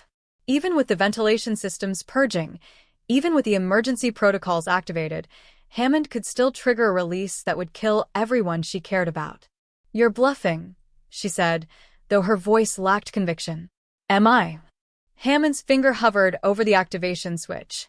"Dr. Vasquez, I've spent 2 years preparing for every possible contingency. Did you really think I wouldn't have a final solution?" Elena stared at the device in Hammond's hand, calculating distances and reaction times. Her enhanced reflexes were fast, but not faster than the speed of electronics. If she tried to stop him, he could trigger the release before she reached him. But as she looked at Hammond's face, her enhanced senses picked up something crucial: the rapid heartbeat, the dilated pupils, the scent of desperation mixing with his fear. He was bluffing. The device was real, but he didn't want to use it any more than she wanted him to. This facility was his life's work, his legacy. He wouldn't destroy it unless he had absolutely no choice. "You won't activate it," Elena said with growing confidence. "Because if you do, you'll destroy all your research, all your samples, everything you've worked for. You'll die in here, with the rest of us." Hammond's expression flickered with uncertainty. "I'll rebuild. Start over. The research data is backed up." Where? "On servers that will be contaminated by your own biological weapons? In laboratories that will be quarantined for decades after you trigger that device." Elena took a step closer, her voice dropping to that dangerous purr she'd learned from Kai. "Face it, Hammond. You've lost. The only question now is whether you're going to go down fighting or surrender and hope for mercy." "Mercy?" Hammond's laugh was bitter and desperate. "Dr. Vasquez, I've committed acts that your precious Alpha will consider unforgivable. There's no mercy waiting for me." "Maybe not from Kai," Elena agreed. "But there might be from me." Hammond stared at her in surprise. "You would show mercy to the man who killed your brother?" Elena felt the wolf inside her snarl with the need for revenge, felt every instinct demanding that she tear Hammond apart with her bare hands. But she also felt something else: the healer's oath she'd taken, the promise to first do no harm, the understanding that even monsters deserve the chance to face justice rather than vengeance. "I would show mercy to a colleague who lost his way," she said quietly. "To a doctor who forgot that our job is to preserve life, not destroy it. Put down the device, Hammond. Let me get you the help you need." For a moment, Elena thought she saw something flicker in Hammond's eyes: regret, perhaps, or recognition of what he'd become. Then his expression hardened into cold resolve. "I'm sorry, Dr. Vasquez. But some things are more important than individual lives." His finger moved toward the activation switch. Elena's newly enhanced reflexes kicked in, time seeming to slow as she launched herself across the laboratory. But even as she moved, she knew she wouldn't be fast enough to stop him from triggering the final release. The device was already activating when the laboratory door exploded inward. Kai burst through the entrance like an avenging god, his ice-blue eyes blazing with fury and relief as he took in the scene. Behind him came Cameron and the tactical team, all of them showing signs of exposure to biological agents, but moving with the deadly purpose of predators who had found their prey. "Elena!" Kai's voice carried notes of fierce protectiveness and overwhelming relief. "The device," Elena shouted, still in mid-leap toward Hammond. "He's triggering a final release." Kai's enhanced alpha reflexes were faster than Elena's newly awakened abilities. He crossed the laboratory in a blur of motion, his hand closing around Hammond's wrist before the device could complete its activation sequence. The sound of bones breaking was audible throughout the laboratory. Hammond screamed, the device clattering to the floor as Kai's grip crushed his wrist with implacable force. But even as Hammond fell to his knees, Elena could see the triumph in his eyes. "Too late," he gasped through his pain. "The sequence is already started." You have maybe 5 minutes before every biological agent in this facility is released simultaneously. Elena felt ice form in her stomach. Even with their enhanced abilities, even working together, they couldn't evacuate everyone from the contamination zone in 5 minutes. But as she looked at Kai, at Cameron, at the pack members who had risked everything to save her, Elena realized something crucial. She didn't have to evacuate them. She had to save them. And she was the only person in the world with the medical knowledge and newly enhanced abilities to do it. Time to find out if her transformation was complete enough to save them all. Chapter 12. Elena stared at the countdown timer displaying 4 minutes and 37 seconds until catastrophic biological release, her mind racing through possibilities and calculating survival odds. Everyone out, Kai commanded, his alpha authority cutting through the alarm noise. Full evacuation, maximum speed. No, Elena interrupted, her voice carrying a note of command that made even Kai pause. We can't outrun a 100-mile contamination zone. We have to stop it here. She moved to Hammond's central control terminal, her enhanced senses taking in data streams and system diagnostics at superhuman speed. The newly awakened wolf inside her was processing information with predatory efficiency, while her medical training provided the theoretical framework to understand what she was seeing. Elena, Kai said, moving to stand beside her. What do you need? The simple question, asked without doubt or hesitation, sent warmth spiraling through Elena's chest. He wasn't questioning her ability to solve this, wasn't trying to take over or protect her from the responsibility. He was offering himself as a partner, an equal, a fellow alpha ready to follow her lead. I need to synthesize a broad-spectrum neutralizing agent, Elena said, her fingers flying over the control interface. Something that can counteract multiple biological weapons simultaneously. Using what? Cameron asked, appearing at her other side with the rest of the tactical team. Elena gestured toward the specimen storage area, where hundreds of samples were housed. Using Hammond's own research. He's been collecting genetic material from every major supernatural bloodline for 2 years. If I can reverse engineer his targeting mechanism, create an agent that recognizes and neutralizes his pathogens instead of activating them. You're talking about using the samples from our people, Alpha Steel said, understanding the implications immediately. Our blood, our genetic material. Yes. Elena met the older Alpha's gaze directly. I'm talking about turning Hammond's greatest weapon into his ultimate defeat. But I need consent from everyone whose genetic material will be involved. And I need it now. 3 minutes and 58 seconds. You have mine, Kai said immediately. And mine, Cameron added without hesitation. Mine as well, Alpha Steel declared, and Elena saw nods of agreement from every member of the tactical team. Elena felt something shift in her chest, a recognition of the absolute trust these people were placing in her abilities. They were literally putting their lives in her hands, trusting her to use their most intimate biological information to save everyone in the contamination zone. Thank you, she said simply, then turned back to the terminal. I need someone to help me access the specimen storage. Someone with enhanced strength to manually override the containment locks. On it, Kai said, moving toward the storage area with Cameron close behind. Elena began the complex process of reverse engineering Hammond's biological weapons, her enhanced cognitive abilities allowing her to process genetic data at speeds that should have been impossible. The wolf inside her was contributing analytical capabilities she'd never possessed as a purely human doctor, while her medical training provided the theoretical framework to understand the weapon systems. Elena, Derek's voice came through the comm system. We're tracking multiple heat signatures approaching the facility. Looks like reinforcements. Elena's blood ran cold. Hammond's mercenaries? Unknown. But they're armed and moving fast. 3 minutes and 12 seconds. Handle it, Kai said grimly, his voice carrying absolute confidence in his pack's abilities.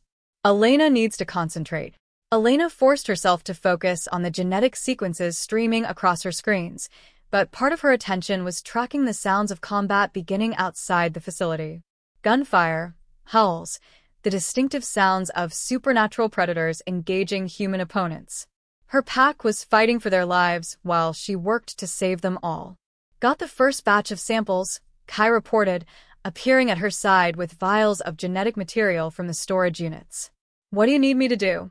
Load them into the synthesis chamber, Elena said, indicating a piece of equipment that looked like a cross between a centrifuge and a particle accelerator. We need to create a genetic profile that encompasses every supernatural bloodline Hammond was targeting. Kai began loading samples with the methodical efficiency of someone who understood that precision could mean the difference between life and death. Elena found herself stealing glances at him as she worked, noting the way his hands remained steady despite the countdown, the way he anticipated her needs without being asked, the absolute confidence he radiated even in the face of impossible odds. 2 minutes and 43 seconds. Synthesis chamber is loaded, Kai announced.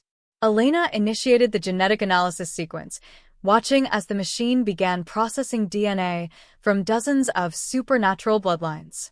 The resulting data would give her a comprehensive map of how Hammond's weapons targeted supernatural physiology. Elena, Alpha Steel's voice came through the comm. The attackers outside aren't mercenaries. They're pack wolves from the Council territories. Someone sent reinforcements. Elena felt a surge of hope mixed with new concern. More allies meant better odds of survival, but it also meant more people in the contamination zone if she couldn't neutralize Hammond's weapons. How many? Kai asked. 15, maybe 20. Mixed packs, all moving with coordinated tactics. Elena's enhanced hearing picked up the changing rhythm of combat outside. Fewer gunshots, more howls, the sounds of human opposition being systematically eliminated by superior supernatural predators. 1 minute and 57 seconds. The synthesis chamber beeped, indicating completion of the genetic analysis. Elena pulled up the results, her enhanced cognitive abilities processing data that would have taken her human brain hours to understand. Got it, she breathed, seeing the pattern Hammond had been using to target supernatural genetics. His weapons identify specific protein markers associated with lycanthrope transformation. If I can create an agent that mimics those markers while carrying neutralizing compounds. You can fool his weapons into attacking themselves instead of us, Kai finished, understanding her strategy immediately. Exactly. But I need one more component. Elena turned to look at Hammond, who is still conscious despite his broken wrist and obvious pain. I need the activation codes for your dispersal system. Hammond's laugh was bitter and pain-filled. You think I'm going to help you destroy my life's work?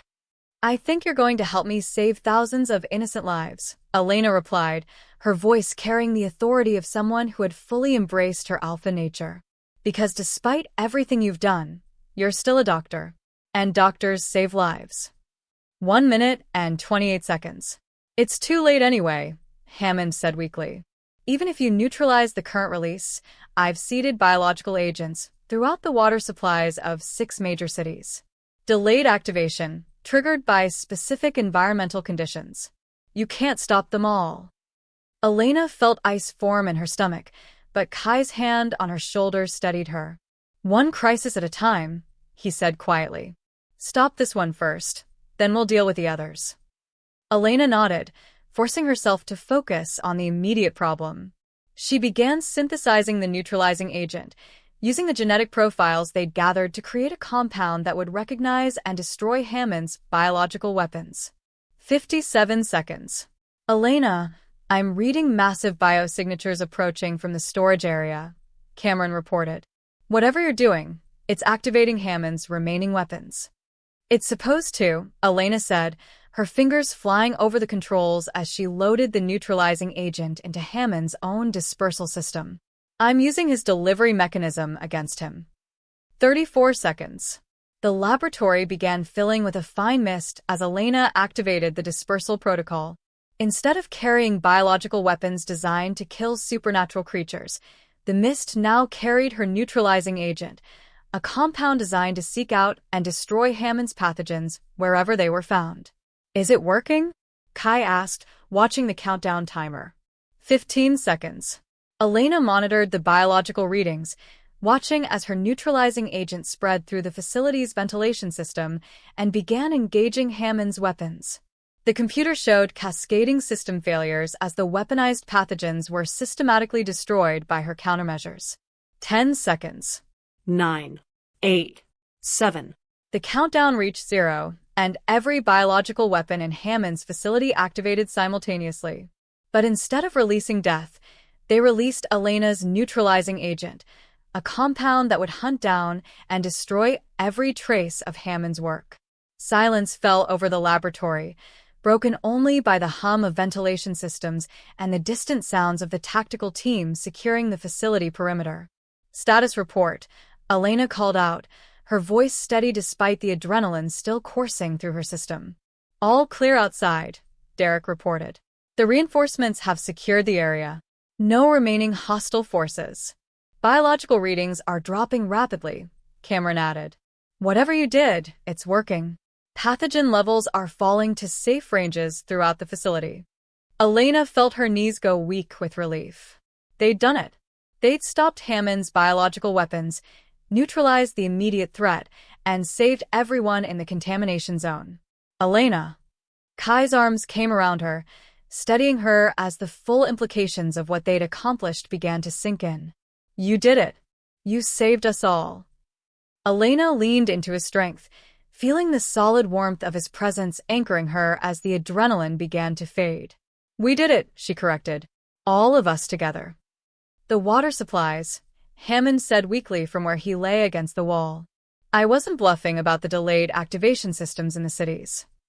Elena looked at this broken man who had come so close to committing genocide and felt something that might have been pity. Give me the locations and activation codes, she said quietly. Let me clean up the rest of your mess. Hammond stared at her for a long moment, perhaps seeing something in her expression that reminded him of the healer he used to be. Finally, he nodded. The codes are in my personal computer. Password is Hippocrates. Ironic, I know. Elena felt Kai tense beside her, reading the fury in his posture as he processed the full scope of Hammond's betrayal of medical ethics. But she also felt him restraining himself, trusting her to handle the situation as she saw fit. Cameron, Elena said, get medical teams in here. Dr. Hammond needs treatment for his injuries, and I want him under full medical supervision until we can turn him over to council justice. Elena, Kai said quietly, after everything he's done? After everything he's done, he's still a patient who needs medical care, Elena replied firmly. We're better than he is, Kai. We don't abandon our principles just because someone else has abandoned theirs. Kai studied her face for a moment, then nodded with something that looked like pride. Yes, we are better than he is. As the facility began to fill with medical teams and council investigators, as Hammond was taken into custody and his research was secured for analysis, Elena found herself standing beside Kai in the laboratory where she'd nearly died trying to save everyone she cared about. So, she said, leaning into his warmth, what happens now? Kai's arms tightened around her. Now we go home. We rebuild what Hammond tried to destroy. And we figure out how to be alphas together. Together, Elena repeated, and realized that for the first time in her life, the word didn't feel like a burden. It felt like a promise. 6 months later, Elena stood on the balcony of the rebuilt pack house, watching the sun rise over the Cascade Mountains and feeling the contentment of a wolf who had finally found her place in the world. The compound below bustled with morning activity, pack members heading to work, children playing in the courtyards, the easy rhythm of a community that had not only survived an unprecedented attack, but had emerged stronger than ever. The medical complex had been rebuilt with state-of-the-art equipment, funded by the Council of Packs as recognition of Elena's service to the broader supernatural community. You're up early, Kai's voice came from behind her, warm with sleep and satisfaction. Elena didn't turn around, but she smiled as his arms came around her waist, pulling her back against the solid warmth of his chest.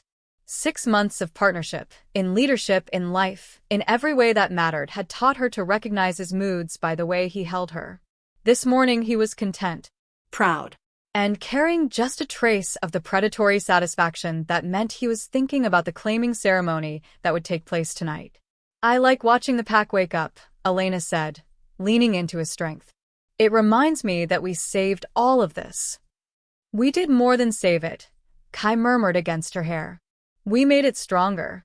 The medical program you've established, the interpack cooperation protocols, the research partnerships with human institutions, Elena, you've revolutionized how supernatural communities interact with the broader world.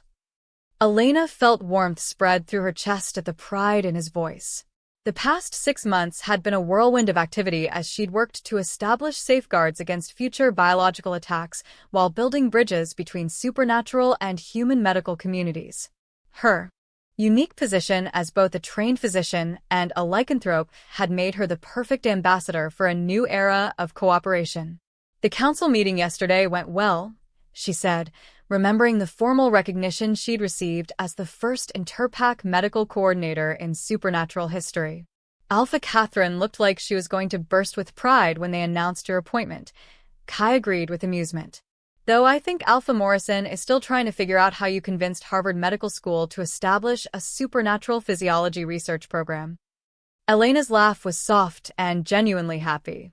Turns out that when you can prove the existence of genetic variants that enhance healing, strength, and sensory perception, academic institutions become very interested in collaboration. And when you can demonstrate medical treatments that work on both human and supernatural physiology, the funding opportunities become limitless, Kai added. Elena, you've created something unprecedented, a medical practice that serves everyone, regardless of their genetic heritage. The recognition meant more to Elena than any formal award could have. She'd spent her entire adult life trying to bridge the gap between human and supernatural medicine, driven by the memory of her brother's death. Now, finally, that gap was beginning to close. Speaking of unprecedented, Elena said, turning in Kai's arms to face him. Are you ready for tonight? Kai's ice-blue eyes burned with an intensity that made Elena's newly stabilized wolf purr with anticipation. I've been ready since the moment you walked into my territory and refused to submit to my authority. Elena felt heat spiral through her chest at the memory of their first meeting. She'd been so determined to prove she didn't need anyone, so focused on maintaining her independence that she'd nearly missed the opportunity to build something extraordinary with a man who understood her strength. No regrets? She asked, though she could read the answer in his expression. Only one, Kai said, his hands framing her face with a gentleness that never failed to make her breath catch. I regret that it took a crisis for me to recognize what you were to me from the beginning. What was I to you from the beginning? Kai's smile was warm and genuine and utterly transformative. My equal. My partner. The other half of an alpha pair that could lead not just a pack, but an entire community toward a better future. Elena felt tears prick at the corners of her eyes, not from sadness, but from the overwhelming rightness of being truly known and accepted by someone who valued every aspect of who she was. Kai, she said softly, 6 months ago, I thought strength meant standing alone. I thought leadership meant never depending on anyone else. And now I know that real strength comes from choosing who you stand with. Real leadership means building something bigger than what any one person could accomplish alone. Elena rose up on her toes, pressing a kiss to his lips that carried all the love and gratitude she couldn't put into words. Now I know that the strongest thing I ever did was trust you enough to let you stand beside me. Kai's kiss in return was soft and deep and full of promise. When they finally broke apart, Elena rested her forehead against his, breathing in the scent of mountain air and cedar that would always mean home to her. Tonight, Kai said, his voice carrying that note of command that made her wolf sit up and pay attention, I'm going to claim you properly. In front of the pack, in front of the council, in front of anyone who needs to understand that Dr. Elena Vasquez belongs to the Blackthorn pack.